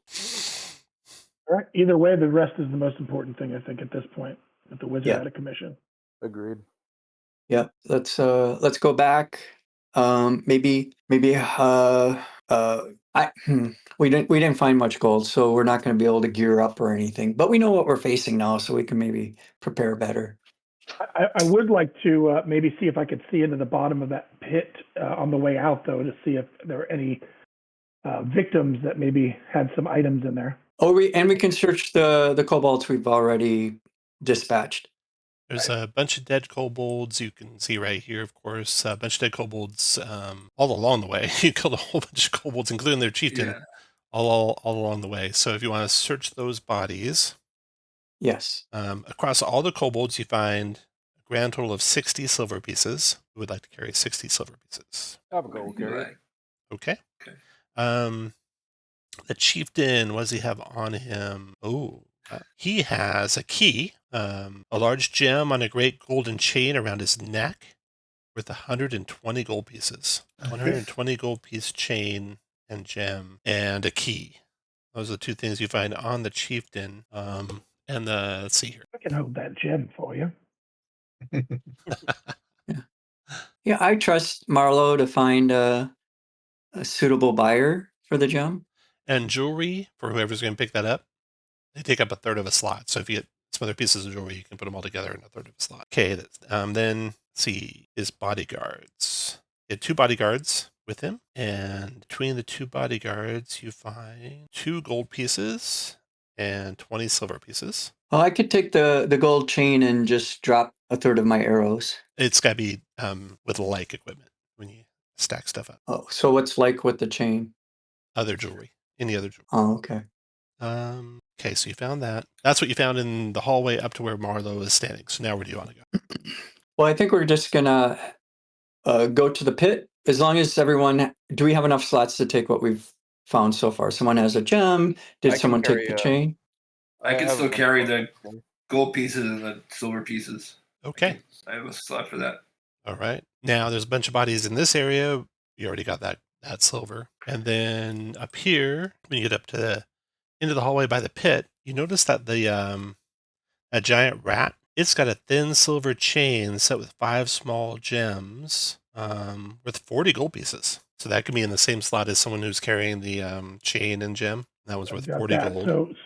So what was it again? It was silver chain with 5 small gems with 40 gold. You already got the various goblin treasures. Okay. And then we head out. Oh, look in the pit first. Yeah. Does anyone? We have a rope, right? Everyone has a rope. Sorry. Yeah. Yes. Just jump on you. It's only 10 feet deep, and no treasure in the pit. No treasure in the pit. No like hidden escape hatch or anything. No secret passageways either. Good call though. And when you get to right, you just step one step, to the last thing, it'll teleport you outside. That's a cool little macro that does that. Yeah. All right. Let's we'll head to the east because that's the way we know. Right. And head through the brambles and the woods. Okay. And then head back to the Let cave. me put you back here. As soon as you're stepping out of the cave mouth, something's going to happen. Now, one thing to note is that when it teleports you, it doesn't carry over. I don't think it carries over what your status was as far as like inspiration or other things like that. So take a look at that. If that's wrong, might be right. Oh, I think Sarvala had inspiration for sure. Yeah, I think Anduin might have had inspiration. Yeah, it was wrong for me. It still had my inspiration Okay. from before I took it off. Okay, that's the one drawback with that teleport thing is it doesn't remember what your token had for stuff on it. It remembers your hit points, of course, because that's automatically in your token. But okay, so you get to there. I'm gonna do my stimulant again just in case we run across anything on the way. Smart. So, But before you do, as soon as you step out, something happens. Uh-oh. So roll initiative. It doesn't show my hit points underneath me. Is that just because it's my character? That's Marlo talking. Sometimes, Marlo, yeah. sometimes it should show them. It's visible to everyone. Yeah. I see Mine's the everybody same. else's. Sometimes you have to reload. It does stuff incorrectly sometimes. All right. So got your guys's. Let me roll for these guys. Initiative. Crazy. I almost want to switch to my sword, but my sword is worse. Okay. Yaviko, you step out, you start moving away, and then you notice some rocks tumbling down from the rocky hillside above the cave entrance, and you look up there, and you see, ready to pry off some big boulders to drop down on you guys, is a kobold. What do you want to do, Yaviko? I'm gonna tell everyone, look out, and I'm gonna run forward. and out of Okay. the way. You have to climb basically up there, scurry on up there, and it'll be double move during the climbing part. But you can get up there with a double move to him. Okay. Okay. And then when you get up close to him, you note a couple more kobolds in the trees to the north and a couple more kobolds in the trees to the west. So they are now up on like a steep hillside. They're on Is the that what steep that is? hillside overlooking the cave mouth that you guys just stepped out of. Yeah. On the edge of a tree line, ready to roll boulders down on top of you. So Yaviko, you run up there, and then it's going to be those blue kobolds. So those two blue guys, they are going to hurl some javelins at Yaviko. First one is a 12, which misses you. Second one is a 7, which misses you. And then they're going to blend back into the trees. After they do that, you lose track where they went, Yaviko, and then Marlo, your turn. I'm going to move out of the way and shoot an arrow at the one that is just in front of our other guy there. Okay, they'll have disadvantage. Oh shit, missed again. After your turn. Disadvantage because of the height Gets difference? cover from Yaviko. Okay. Yeah. That was kobolds go now. Okay, so they go. The one by you, Yaviko, is going to try and fight back against you, missing. The other two are going to drop boulders down. They go rolling down toward Andrus and Anduin. You guys each get to make a dexterity saving throw, DC 12, to jump out of the way. Oh, Lord. Anduin jumps out of the way. Andrus is struck straight in the face with a boulder, doing 6 points of damage. Oh, shit. Smashing into Andrus. Then they're all done. Anduin, your turn. I have just the thing for this. I use the one that gives 1 hit point back. I think it's Balm. Oh, I changed that. Balm gives you resistance to damage. The 1 hit point one only works if they're at 0 or 1 hit. Now, All right. And he's not that low yet. He's 4 out of 10. All right. Oh, you're fine. And I knock an arrow and shoot at this guy. 14 is a hit. And they take 5. 5 points. Yeah, you killed him. Carefully study what he did. Keep an eye on that, Marlo. Yeah. Sarvala, your turn. All right, I'll cast. No, I'm just gonna just move over to here, and I will end my turn. And Andrus. Getting out of the way, and that's about all I can do. And then there was over Yaviko. I'll swipe at the kobold beside me. Ooh, missed him. The kobolds that were above you, Yaviko, do not make a reappearance. Marlo. Going to shoot an arrow at. I'm assuming this one will not have disadvantage, correct? He would have cover from his friends. So the way cover works is you pick a corner of your square and you have to hit every corner of their square without going through someone. So to hit the one to the west of Yaviko, if you were here, you'd have a clear line of sight. If you're here, you'd have a clear line of sight on both of them. Neither one of them would give each other cover. But over here, they all have cover. Do they seem to still have those rocks? They do. Yeah, there's rocks around them. Yeah. I'll take a chance. Take a chance with cover. Okay. Go Oh, all right. Straight up, no cover. The only thing worse than this, Marlo, is I played a Shadow Dart game where the wizard lost every spell they cast the first time they tried to cast it. And we're out of spells in like 3 rounds. Yeah, at least he knew where he was at, though, immediately. Yep. I am now known as Marlo Nothingbane. Okay, the kobolds, one fighting against Yaviko with the little dagger stick. Misses, and then he's going to try and run for his life. 1, 2. Running uphill, so he's like difficult terrain, so he only gets that far. The other one's going to try and roll a boulder down on Anduin, DC 12, dex save, Anduin. Them and their boulders. Anduin's taking the boulder to the face. Or not. 1 point of damage. Hits you on the foot. Lancing blow. And it's going to try and run away. Scurrying up the hillside. They got lots of cover from the trees. You can just barely see them still. Anduin, your turn. Is this the one that rolled the boulder on me? That's the one. All right. It's your turn to die. It'll be with disadvantage, so -3 on the attack roll. And No. that missed. And then Yep. Sarvala, your turn. I'm just going to get over here and get some cover. And then Andrus, your my turn. I yell, let him go. Let's go. Navico, your turn. I'm gonna head back down. Okay, yeah, they flee away into the trees. And we're out of combat. Henry is not where I have him on the map. Don't worry about that. He's not standing there at the trail that you guys are He's leaving. waiting for us. There he is. Get him. Hey, sorry about that. Okay, let's do a wandering monster check for your trip back. So roll a d6, Anduin. Don't roll low. Ah, That's okay. okay, good. So now I'm gonna move you guys back to big map so you can see what you got. So you come out of the cave. Oh, I can draw this actually. You've been found the caves of chaos. You return back to the keep with no encounter on your way back. The guards hail you, and when you get to the keep, what would you like to do? We'll just go in order here. Start with Andrus. Go get my room and start resting. Okay. Just straight to the resting. And let's split up the treasure. So everyone who carried treasure out, type into chat what treasure you carried out. We'll see how much gold you're all going to get. And then if you used up any consumables, there's the provisioner. You can buy arrows there. You can buy torches there. But first we'll split this treasure. 6.5 gold with a silver. 120 for that gold chain. Silver chain was worth 40. Yeah, that 40 GP is not extra gold. That's just what I put the That's worth what the chain's worth, yeah. Then 2.5 more gold worth of silver, 2 more gold coins, and then a bolt of silk worth 15. For a grand total of 186 gold coins divided by 5 of you. 37 gold and 2 silver each. Someone has that key as well, correct? Oh, right. Yeah, you guys carried out a key from the chieftain, right? Yep. The key's not of any value, but it might be useful at some point in the future. Okay. So Andrus says, if you're going to go rest, and that's all you want to do right away, just move your token up 1 square. Okay. If you have other plans, move your token down 1 square. Yeah, actually, I'm going to change my mind on that. Okay. Yeah. Up to rest, down to do something before you go rest. All right. Start with you, Andrus. What do you want to do? I want to go back to the apartment where we met Henry and see if his so-called acolyte is still there. Okay.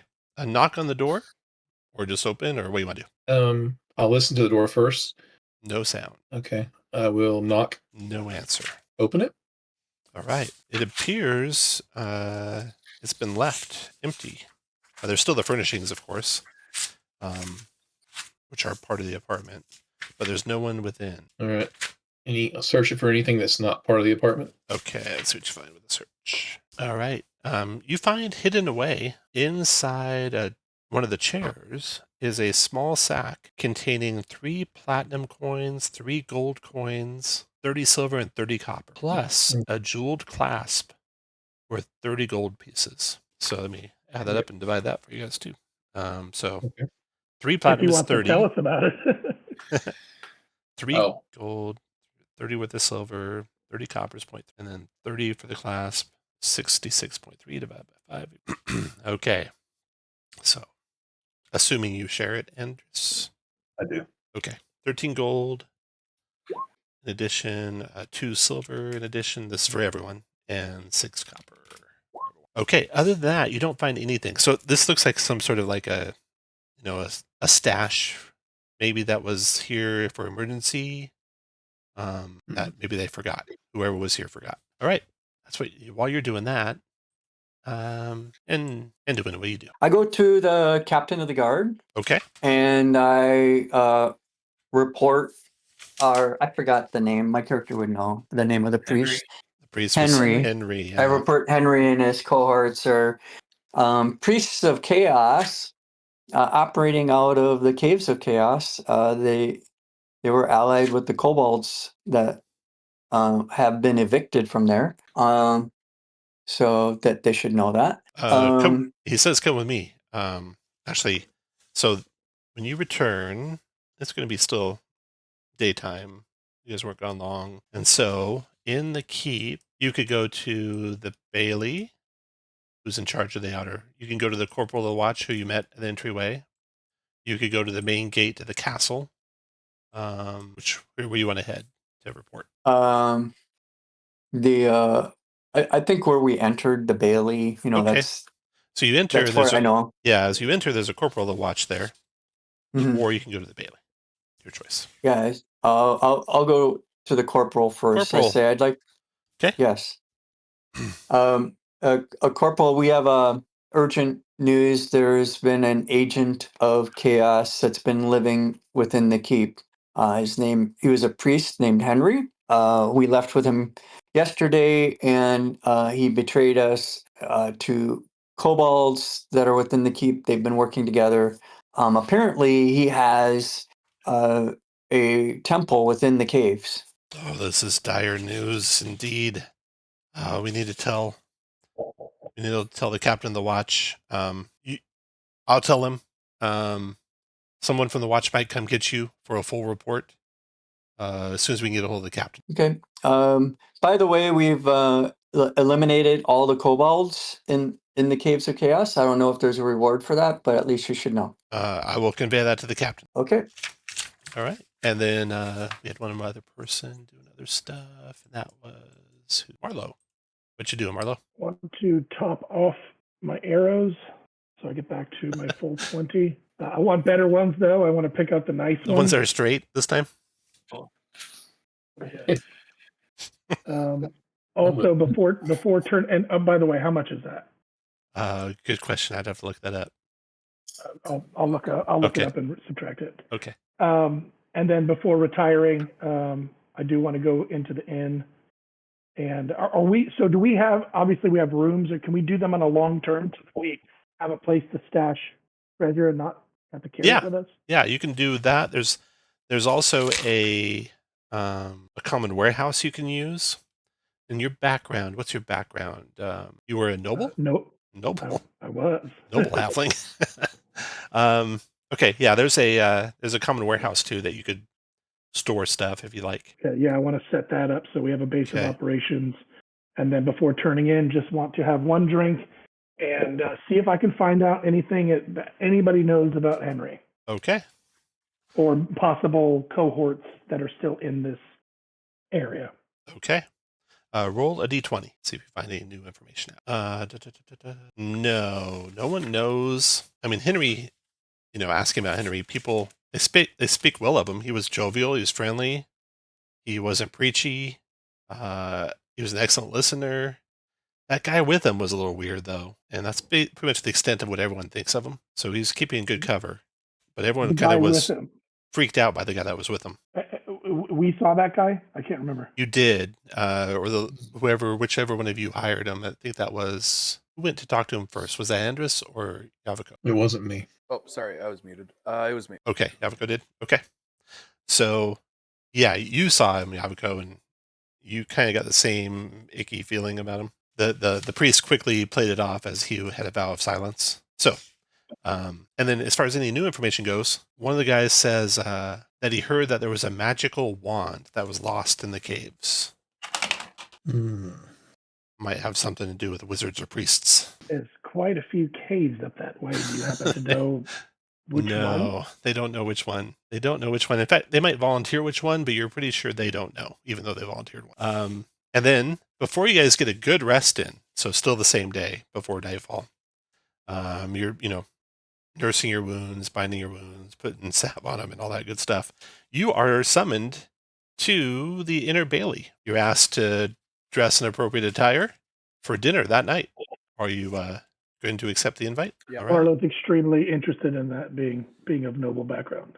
And by appropriate attire, if you don't have appropriate attire, you can probably pick something up that's at least presentable for a gold piece. I'll do that. Okay. Yeah. Okay. Anduin needs help with that. He doesn't know what appropriate attire is. Marlo will help him dress him. Okay. Marlo shows him what a noble would wear when he's invited to the keep. Having brought back the valuable information about wiping out the kobolds and about Henry, you are invited to the Inner Bailey where there is a feast ready for you. And you meet the Castilian of the keep, who you can tell is kind of sizing you up while you're having dinner and kind of trying to gauge, who who you are, what you're doing, that kind of stuff. Can you be trusted, etc. And his name, Castilian's name, it is. The Castilian is named Richard. So he quizzes you on everything that you found out. He's very concerned about the humanoids lairing there in the caves. He's happy that you are here. Brave souls that would travel into the teeth of danger such as yourselves are few and far between, he says. What are your plans for the future? I tell him about my sister and that I heard a rumor that she might be in the caves. He says he's heard a rumor, too, of a fair maiden. He doesn't know much about it, though. He doesn't know if he trusts that it's true or not. So he's sad that he can't help you further in finding your sister. But he asked for a full description of her, and he can post that around the castle and ask that anyone bring information to him. Anyone else have anything they plan to do that they want to share? I've asked them if they've ever had any sort of an offensive go into those caves to try to rid them of the danger to the town. We've never mounted up an army to go in there. I could, maybe if you scouted out some more for us, provide some men-at-arms. I wouldn't want to send them into the unknown, but if you can bring back some more information, I might be able to provide some men-at-arms to help. And if you find out that this cave system is some sort of staging ground or such, where they're preparing to attack the castle, that would be valuable information. I would want to know that as well. Did you ever meet Henry? I had never met the priest. I had heard good things about him from the corporal, that he was just a jovial sort. We have our own priest here. There's a temple there. Number 17 is the temple. And Sanford is the curate there. Sanford, I don't know that he didn't really trust the priest that much, and I think he knew what he was thinking. I have to hand it to him.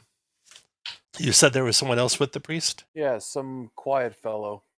Seemed quite odd. Yeah. I wouldn't be surprised if you didn't run into him again. And of course the priest as well.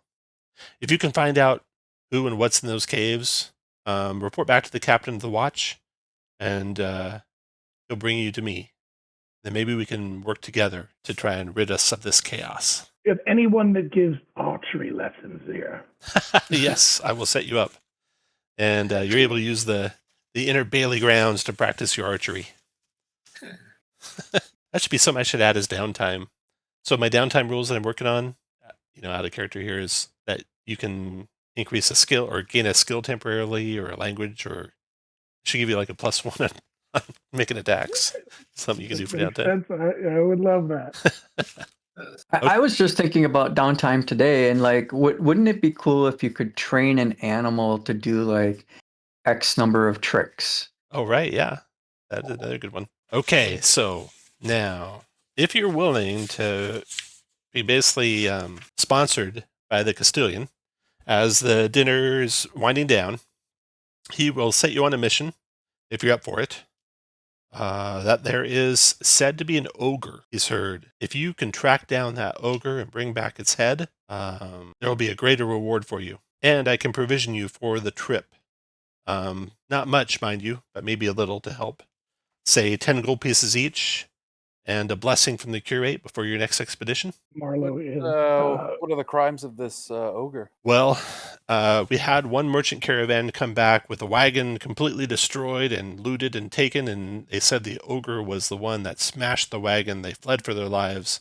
One man fell to the monster, probably eaten alive, as they heard the screams of the man as they fled. Does the ogre work alone? Was he alone? No, he was with the goblins that came upon this caravan as it was passing by this area where you say the caves are, which is right in this area. Bring me back his head, and there'll be more reward for you than that. Well, guys, that's what we came here for. We came here for coin and challenge and adventure, and here we are. It falls straight in our lap. All right. So if you'll take it, 10 more gold each. Marlowe's in. Yep, I'm in. All right. Sure thing. I didn't even need a payment, but I'll take it. All right. Okay. You're escorted out of the inner Bailey back to your rooms. You're able to take a rest, so you'll be back to full hit points and all spells. And the next day, you can set out again if you like. I'll be right back. I need to take a restroom break. Be right back. I'm just gonna buy another sheaf of arrows. What's that run for 20 arrows? Roll 20 arrow, 1 silver piece each. Yeah. Oh, it's by arrow? Okay, I'll just buy 3 arrows then. Very Yeah, good. that's what I was down. Okay. So your trip out there, roll a d6 for me, Anduin. Here we go. Don't roll a 1. Oh, there we go. Okay. Roll a 1. Rolled a 1. You know, it's better that it's at the beginning, I think. Yeah, definitely. All right. This might look familiar to some of you. The map I'm about to use. I have it ready. So what we'll do is we'll just have this be right when you get there. So I'm going to move you back to... The trip goes uneventfully, but just as you emerge in the valley, something happened. You are there. So you emerge from the trees here, and just as you emerge from the trees, go ahead and put your whatever march order you might be. You don't have to have the wizard in front. You can put the wizard in the back. As you're heading from east to west, right to left. All right. And then again, Anduin, roll a d6, and you want to roll low again. Okay. Well, you said I wanted to I roll said you wanted to roll low. Yeah, yeah. this is better. Yeah. That's good. Okay. So just as you emerge from the trees, coming your direction is a small squad of goblins, like halfway across the clearing, coming from the south. And so they're almost as startled for you to peer out of the trees as you are to see them coming your way. And everyone roll initiative. Those are the words I was waiting for. Okay, Avako. As soon as you see those goblins, you react the fastest. They're to your south, walking from south to north. I'm gonna draw my sword and double move towards them. Double move, okay. Goblin in the back there looks to his friends. He says something in Goblin. Do you speak Goblin yet, Avako? No, I don't. Okay, it wasn't very loud, so no one else in the party can hear it. But he nods and goes running. 6. And he's got a speed of 30, so he runs into that cave. But it takes him a double move, and he's right at the cave entrance, so you can actually see him still just inside the cave. And then the other goblin tries to team up on Yaviko and tries to flank around with his friend there to get advantage with the attack with the dagger. 14, 15, 17 to hit, Yaviko. That hits, yeah. 2 slashing damage as it cuts it towards your Achilles tendon. Arlo, you're next. So you have flanking rules in your game? Well, I do for them, for d20 play, not for Shut It Up. All right. I am going to use my new training. Okay. I believe from here I have a clear shot on You do. this one. You do. Okay. Yeah. I hold my breath, I steady my aim, and No. All right. Then another goblin's turn. In the back there, they see they got the jump on Yaviko. They're going to try and drop him here with the dagger with advantage. Missing, though, badly. And then last goblin. Real quick, I'm going to use my move that I had just to kind of get in this tree line and try to get some cover. Sounds good. Then, and for everyone's reference, I'll usually go on to the next person right after you take your action, but go ahead and still move. I'm not like stopping you from moving, so feel free to still move. And since there's no provoking attacks opportunity, you usually don't have to tell me where you're moving to. If there's traps around, I might ask for you to tell me what you're doing. Right now, Sarvala, your turn. All right. I'm going to move up 1, 2 here, and I'm going to cast Magic Missile at all 3 goblins. All right. Does the goblin in front of Yaviko get cover? No cover for Magic Missile. All right. Very good. It's the best spell ever. Oh, shoot. It still goes off this time, luckily. But even though you have advantage, you still lose it. But you do 1, 4, and 2 damage to the 3 goblins. So 1 to the first goblin here. 4 kills this goblin. And 2 to the goblin on the other side of Yavik. Nice. 3 missiles streak in, killing one of the goblins. The other goblins look surprised. Anduin's turn. You said we can still see the goblin that went into the cave? Yeah, he's just at the entry, the threshold of the cave. I'm going to move so that I have a clear line of shot. Okay. I presume that would be the case good enough. here. Yeah, that'd be good enough. All right. I say a prayer to the elven god of marksmanship and hit. Nice shot. Yeah, you drop him right in the threshold of the cave mouth. He drops dead. Arrow in his back. Nice shot. After and you happen Anduin to move exactly 200 feet. Although I think your bow might have. Oh, you rolled your longsword, unfortunately, Anduin. Not your longbow. I rolled my long sword. Yeah, we'll keep it. It's okay. Okay. You have almost the same bow. You don't exactly have the same bows, but that roll was high enough. Normally I have you re-roll it, but not this time. Andres, your turn. There. And Sacred Flame. All right. That one. Fires of the gods coming down. Goblin's not dodging too fast, and you catch him full force, and he burns up. Then, Yavko, your turn. Tides have turned on this goblin. I'll swipe down the last goblin. 13 is a hit on the goblin, doing 2 points of slashing damage. He survives it. Then his turn, he goes running. 6, rushing towards the trees over here. Still visible though on the edge of the trees there. Marlo, your turn. No matter where I move, since he's in the tree line, it would be disadvantage, correct? Correct. Yeah. I will take a shot anyway. Come on, Marlo. Do you now? I know in Shadow Dark, it's as far as you can see. Yeah, it is. Here, I can get him. For you, it is. Yep. Since you got Shadow Dark. Oh, no hit. It'd be hard to find that arrow. Sarvala, your turn. All right. Sorry. Okay. I'm going to fire my acid arrow. See if I can reach him. Sorry, my ray of frost. Ray of Frost. Ray of frost. I'm class 11 on this guy. Feet. All right. Ooh, I lost it and missed as well. I'm doing your turn. I'm going to get... Okay, the turn. It's my turn? Yeah. Your turn, Anduin. Okay. Then I understand there's still a goblin. One left.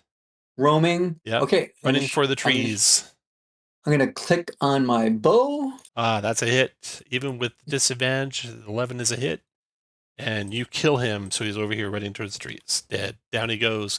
Marlo, I'm going to give you inspiration since your first level and it's a new day. And you already had it, Sarvala, and Anduin, you carried it over. So we're good there. And we're out of combat. The wizard just lost the spell? Say again? The wizard just lost the spell? Correct. I saw Andrus put luck in there. Can you use luck to remember, only play or? your own character. Only play your own character. Oh, gotcha. Yep. Out of combat. So what do you guys want to do? You got 3 goblin bodies, 1 by the cave mouth, 1 by the forest, 2 by Yaviko. I told the group, someone quickly please search those goblins. I'm going to go and scout the cave entrance. I'll check the bodies around me. All right. The goblins. They had some empty sacks. Looks like they were probably going to like scrounge up food or something. You don't know. And they have some silver pieces. Grand total of 10 silver pieces amongst all the goblins. Who wants to carry 10 silver? I'll grab it. All right. We'll have you carry all the gold till you're out of spots. Then someone else can volunteer. Okay. All the coins. All right. And Andrus, you can move the square in ahead of the entry to teleport into the cave. Nothing that you can see from the outside. Just a tunnel heading south. Andrus or Anduin? Anduin. Sorry, Andrus. Oh, okay. Anduin. Then, yeah, I will. Actually, for my action, I'm going to take the stimulant. Okay. Because I feel like we're in danger. Okay. And then, and if I still can, I'm going to enter into the cave. Yeah, there you go. The rest of you can move as you like. You can move a couple squares south if you like to make room for others into the cavern. You see a cave, what is that? like the kobold cave in a lot of aspects. Natural stone, carved and cut from the living rock. Rough edges, easy to climb. Small edges, minor cracks, small holes, etc. Here and there. No sound, no smell, just darkness. Where to, Anduin? I'm going to head to the intersection here and just look around. Pause there. Everyone else can move into the cave where you want to move into. And does anyone want to cast any spell or do anything? Yeah, I'll cast light. Light spell, go for it. Success, and you hold on to it. Yeah. And success, and you hold on to it. Nice. Okay, from the opening there, I believe it's just dark in all directions from where you're at here. Yeah, dark in all directions. I'm also listening. Okay.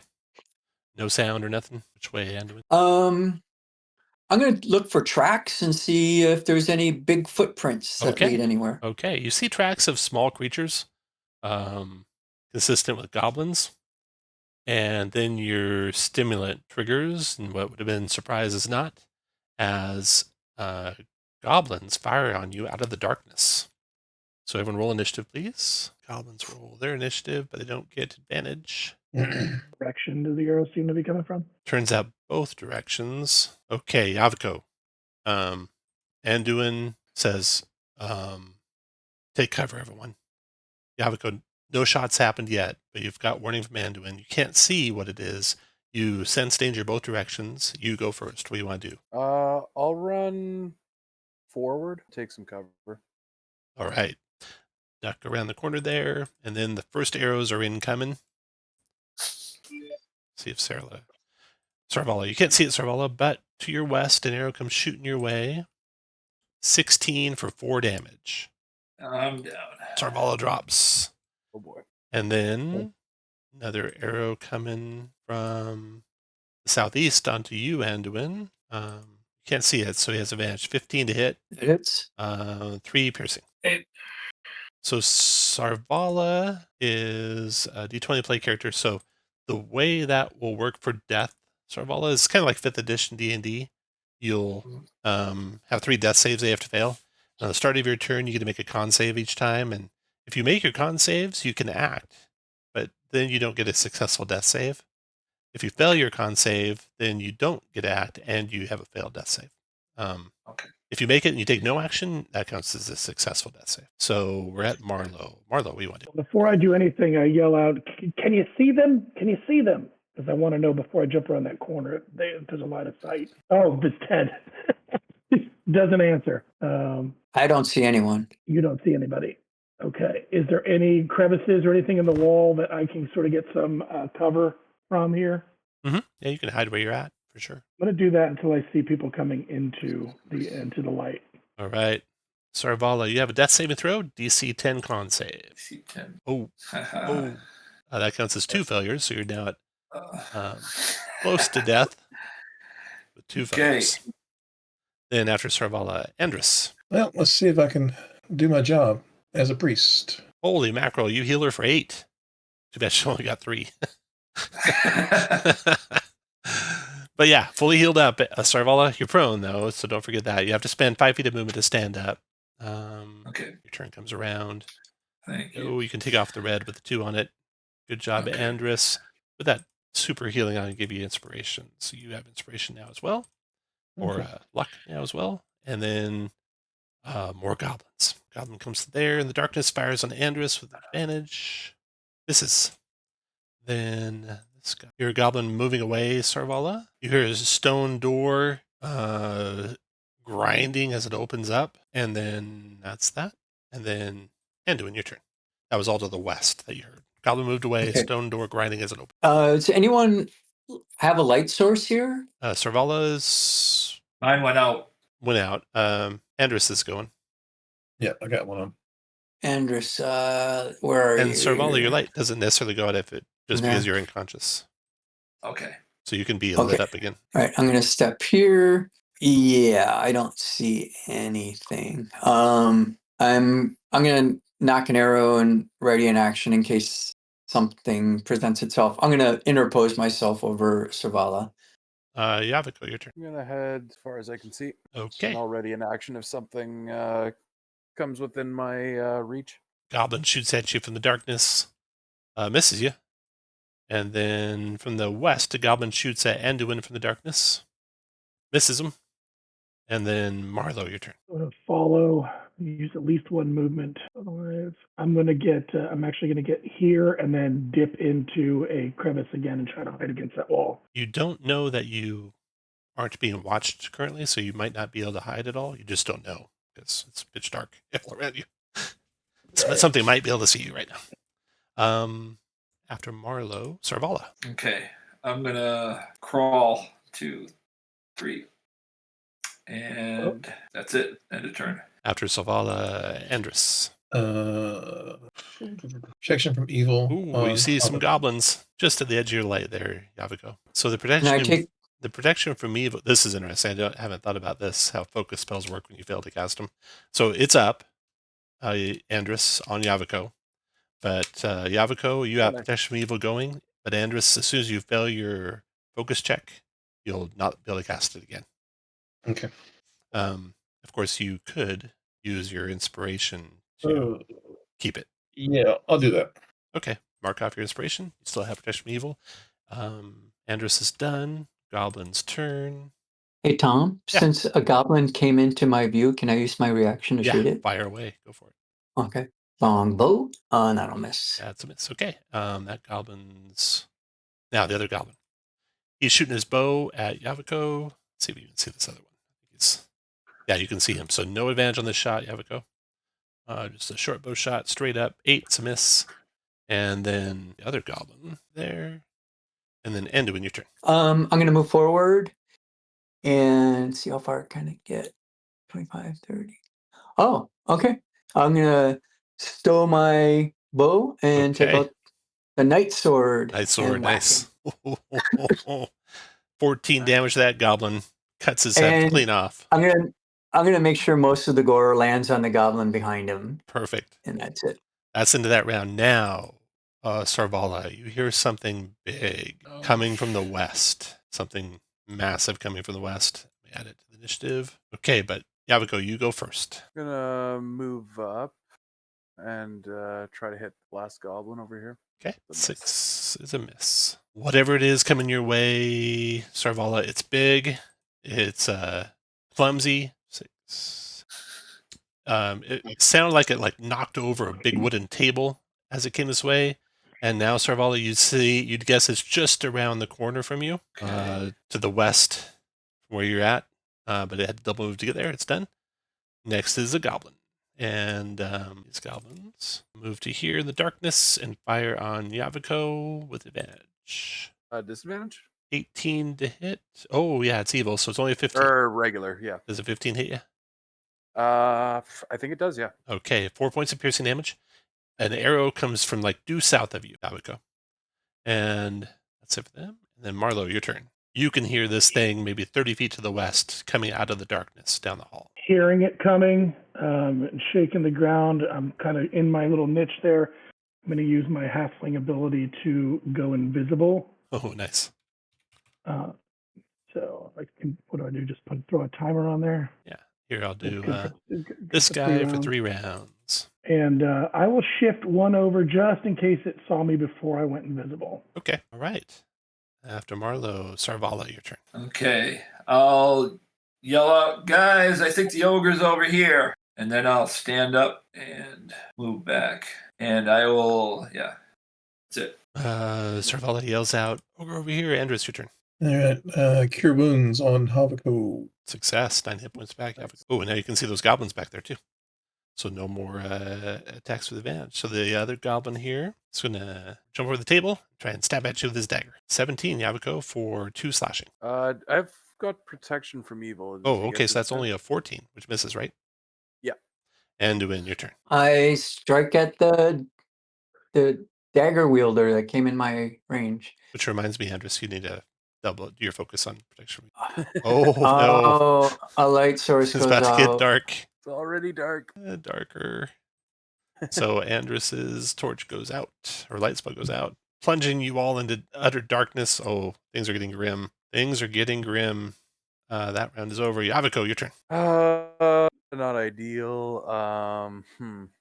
I guess we need light right now, so I guess I'll try to put away my sword and try to light a torch. Okay. Yeah, you can turn a torch on. It is difficult in the middle of darkness fumbling at your torch, so you can make a Yeah. DC 9 dexterity or intelligence check, your choice. Ooh, Look at that. It's lit. Well done. I super prepared for this. torch. Now, 1, 2, 3. You see the ogre come into view, Marlo. Sarvala, you see it come into view. It kind of peeks its head around the corner, takes a big, big sniff. Says, I smell elf blood.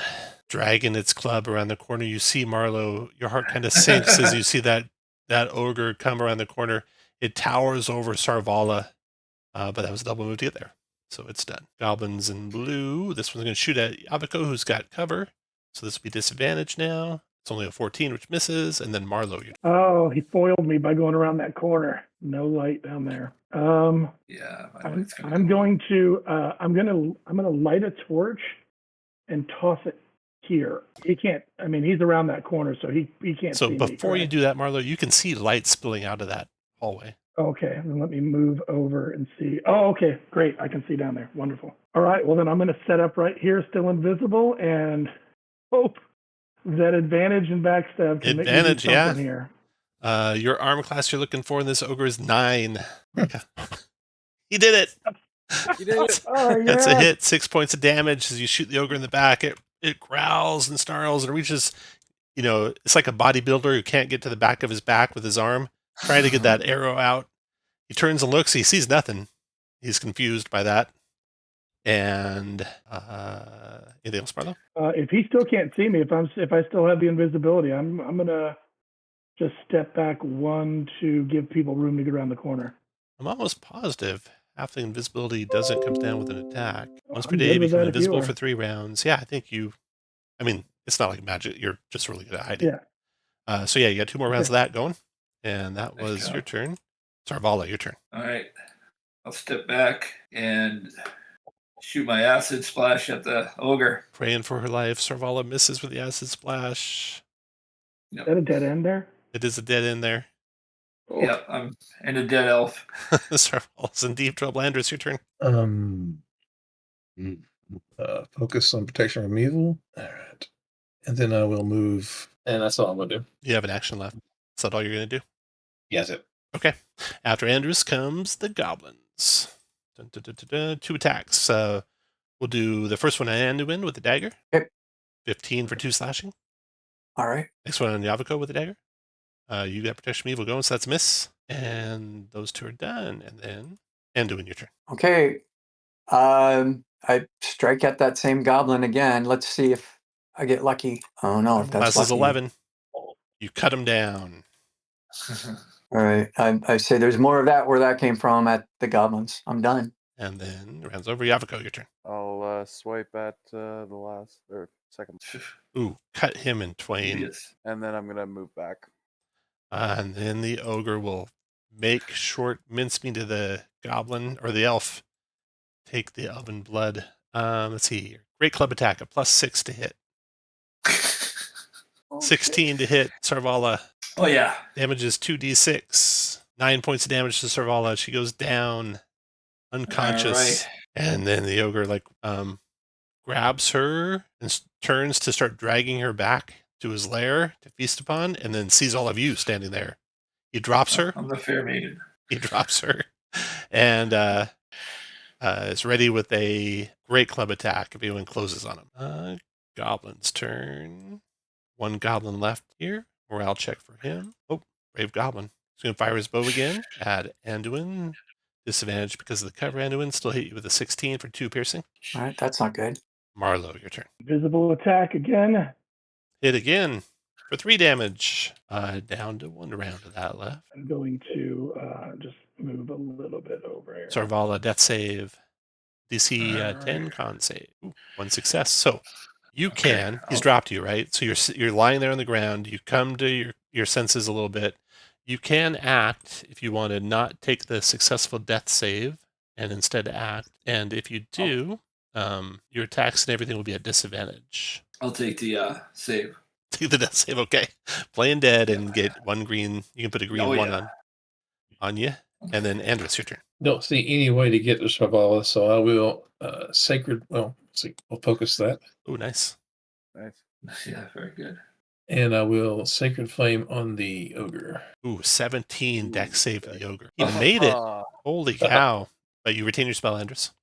And then Goblin's turn. Those goblins there. And doing your turn. All right. I can't see the goblins, so I'm going to just move up to here.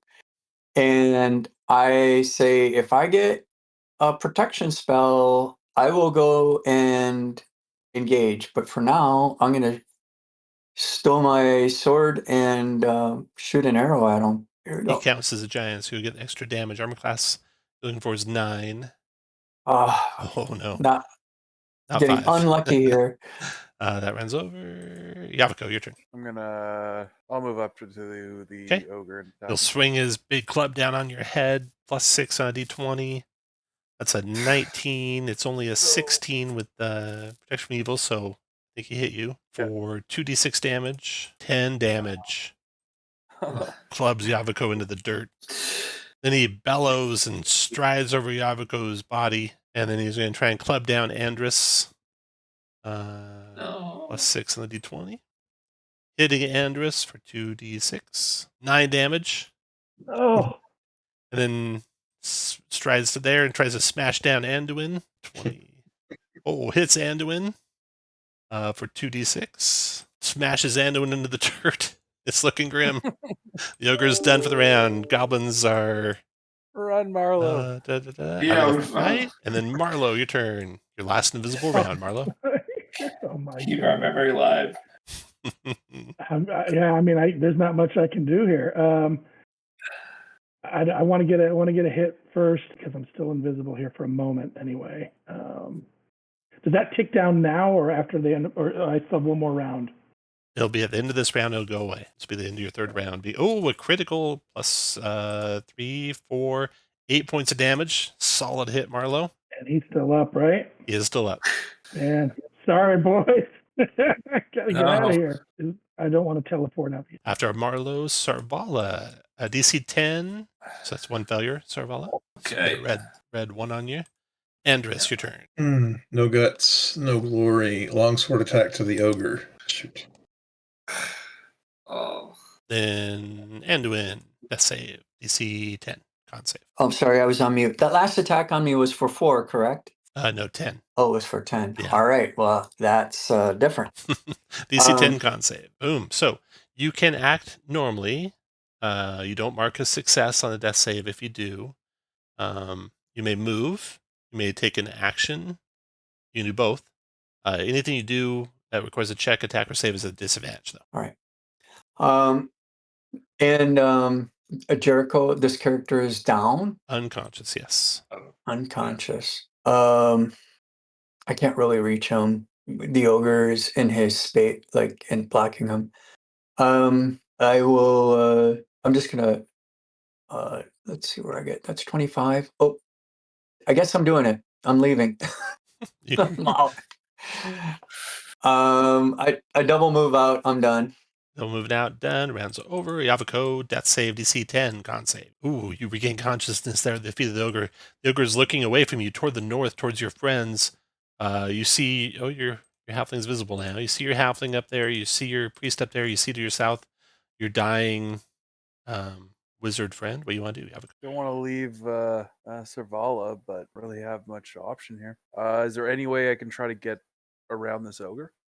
You can move through an enemy creature's space. Let me see here. It is DC 12 athletics or acrobatics check to move through its space. If you fail, your turn ends and you're prone where you try to enter its space. I'll use strength. DC 12 strength. All right. It's kind of an opposed check, so you have advantage on that. And as a fighter, that gives you advantage. Oh, yeah, that's right. I've got grit. So you can, standing up takes you 5 feet of movement. Moving through enemy's space doesn't take anything extra. And then I'll try to double move out. You can double move, yep. And then the ogre's turn. He'll come to there and try and smash Andrus with his great club, D20. Ooh. Does a 13 hit you, Andrus? No. And then one more smash with his great club, D20. Missed Andrus twice. Giant chunks of rock flying off the wall by your head, Andrus, but you dodge both blows. Then Marlo, your turn. I get one more shot off before I head out. Ooh, look at that. Marlo just needed some, danger. I need a bigger target. Yeah, bigger targets. That's it. Sarvala, DC 10, con save. Oh, yeah. Ooh, another red one. Andrus, your turn. Sacred Flame. Sacred Flame, okay. Fires come down. It's DC 6 dex save for the ogre, which he made and dodged it. And you guys are on another map. I need to keep you in the initiative. Okay, so where we were. Anduin, what do you want to do? Are you Can gone? I see him? If you get up next to the cave mouth, you can see him. All right. I will. That teleported me. I mean, so I'm gonna shoot from there. Okay. And then run back. Okay. So here we go.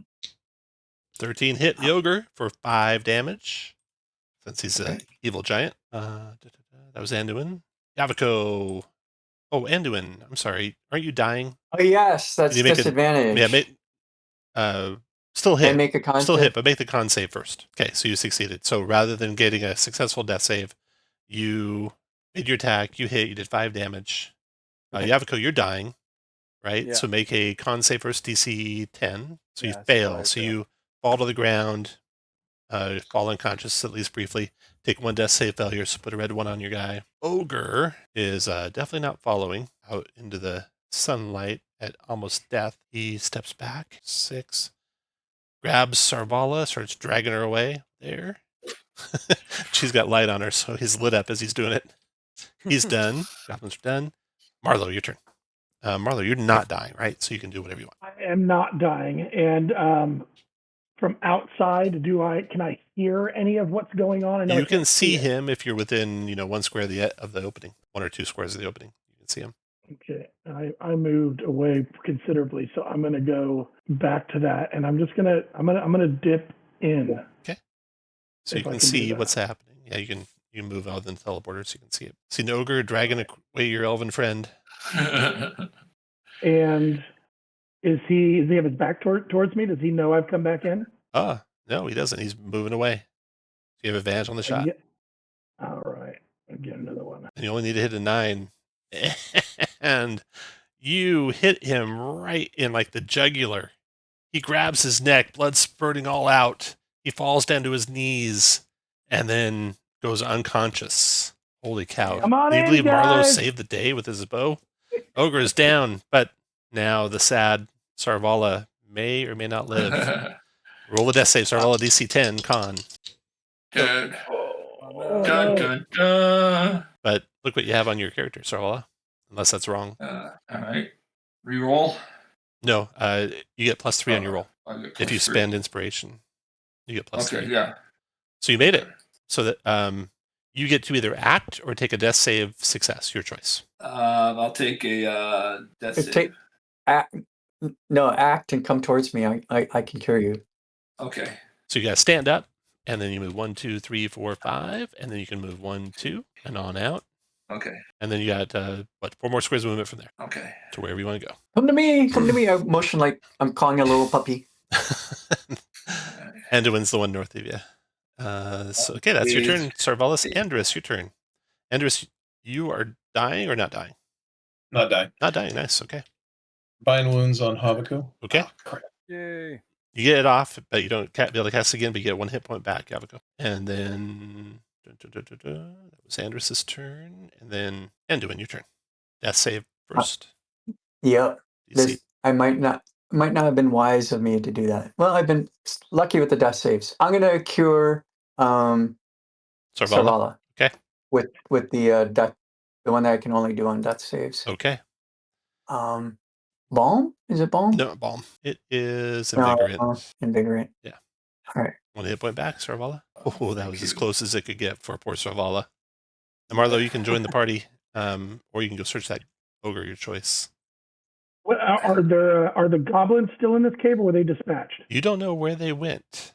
They There's were some definitely that in are there. Do I hear them nearby? You don't.